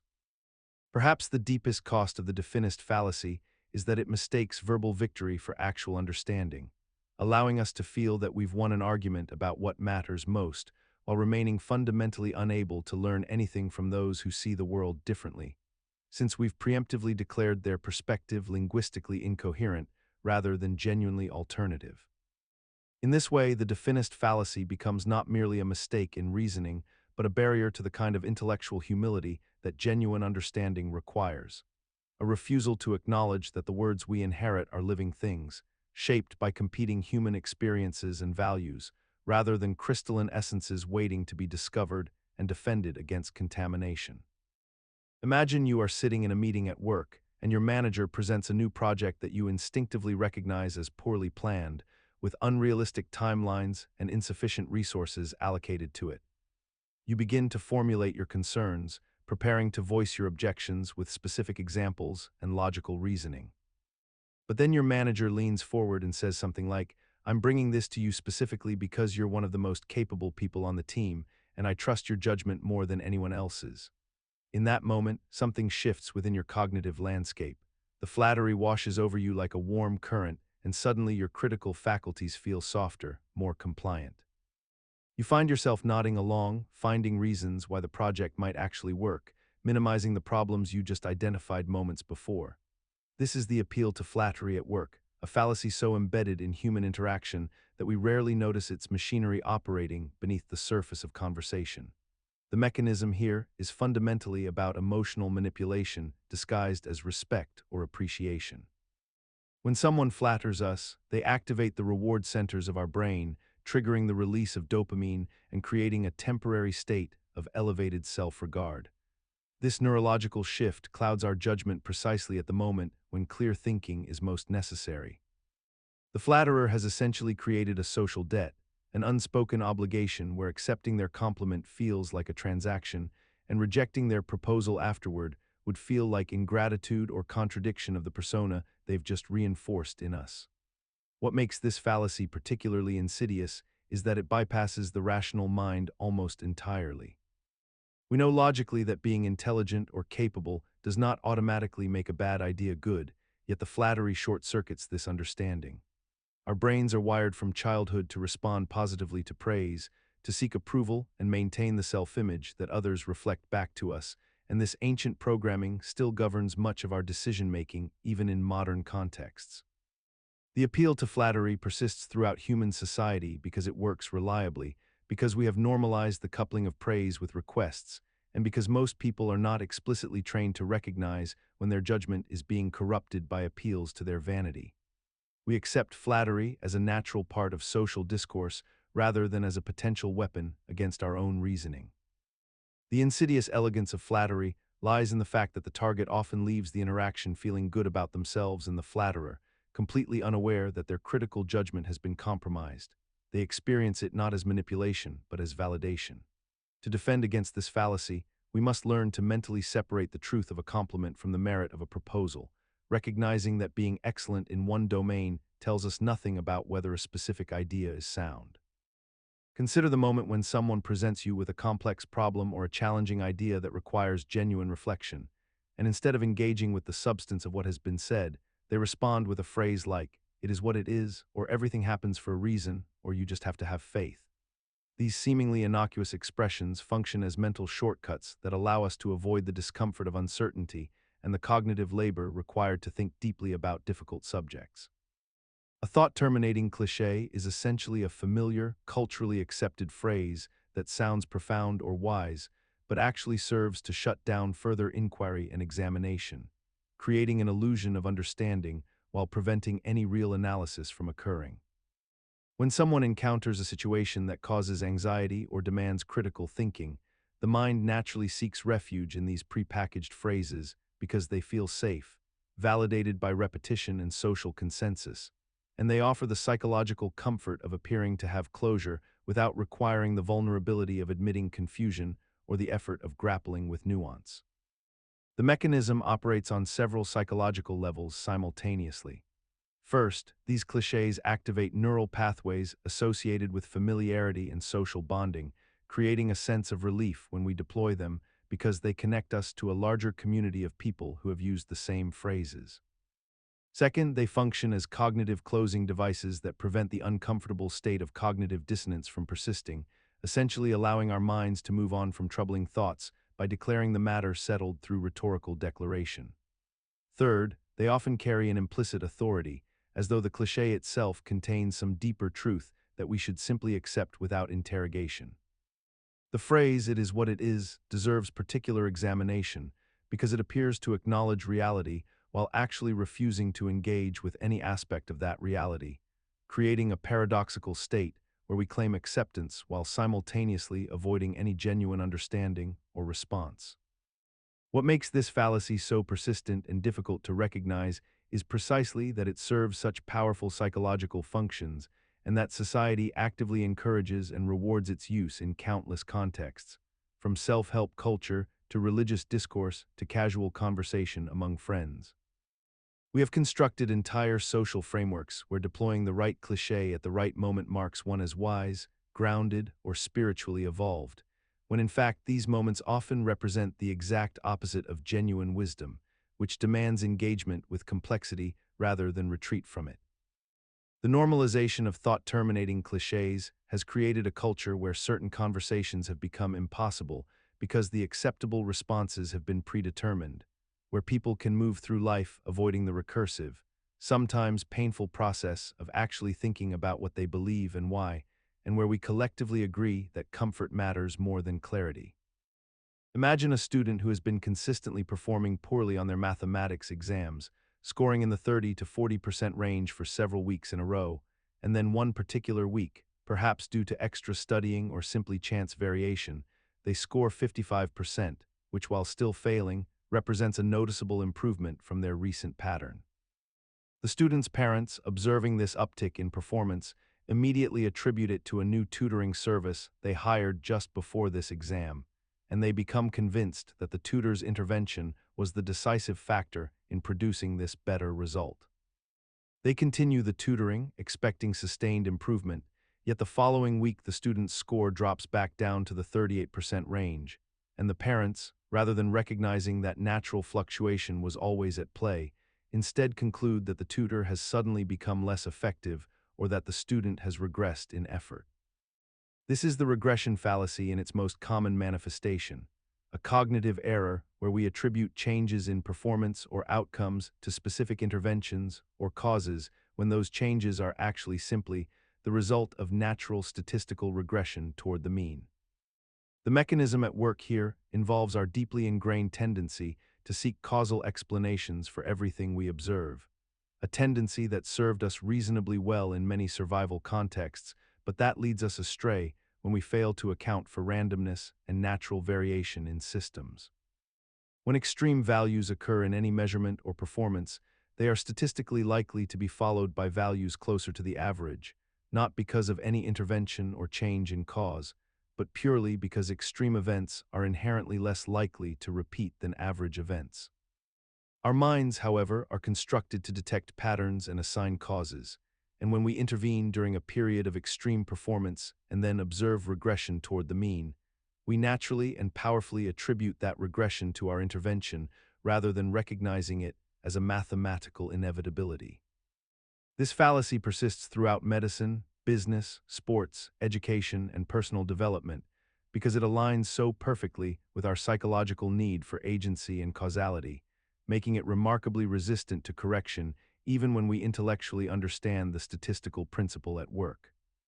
A coach fires an underperforming assistant after a string of losses, only to see the team rebound naturally toward its true competitive level, reinforcing the coach's belief in the firing's necessity. A person begins an expensive wellness program during a period of unusual fatigue, then feels better as their energy naturally normalizes, becoming a devoted testimonial to the program's efficacy. In each case, the regression fallacy whispers that we were the agents of change, when statistics was the only force genuinely at work.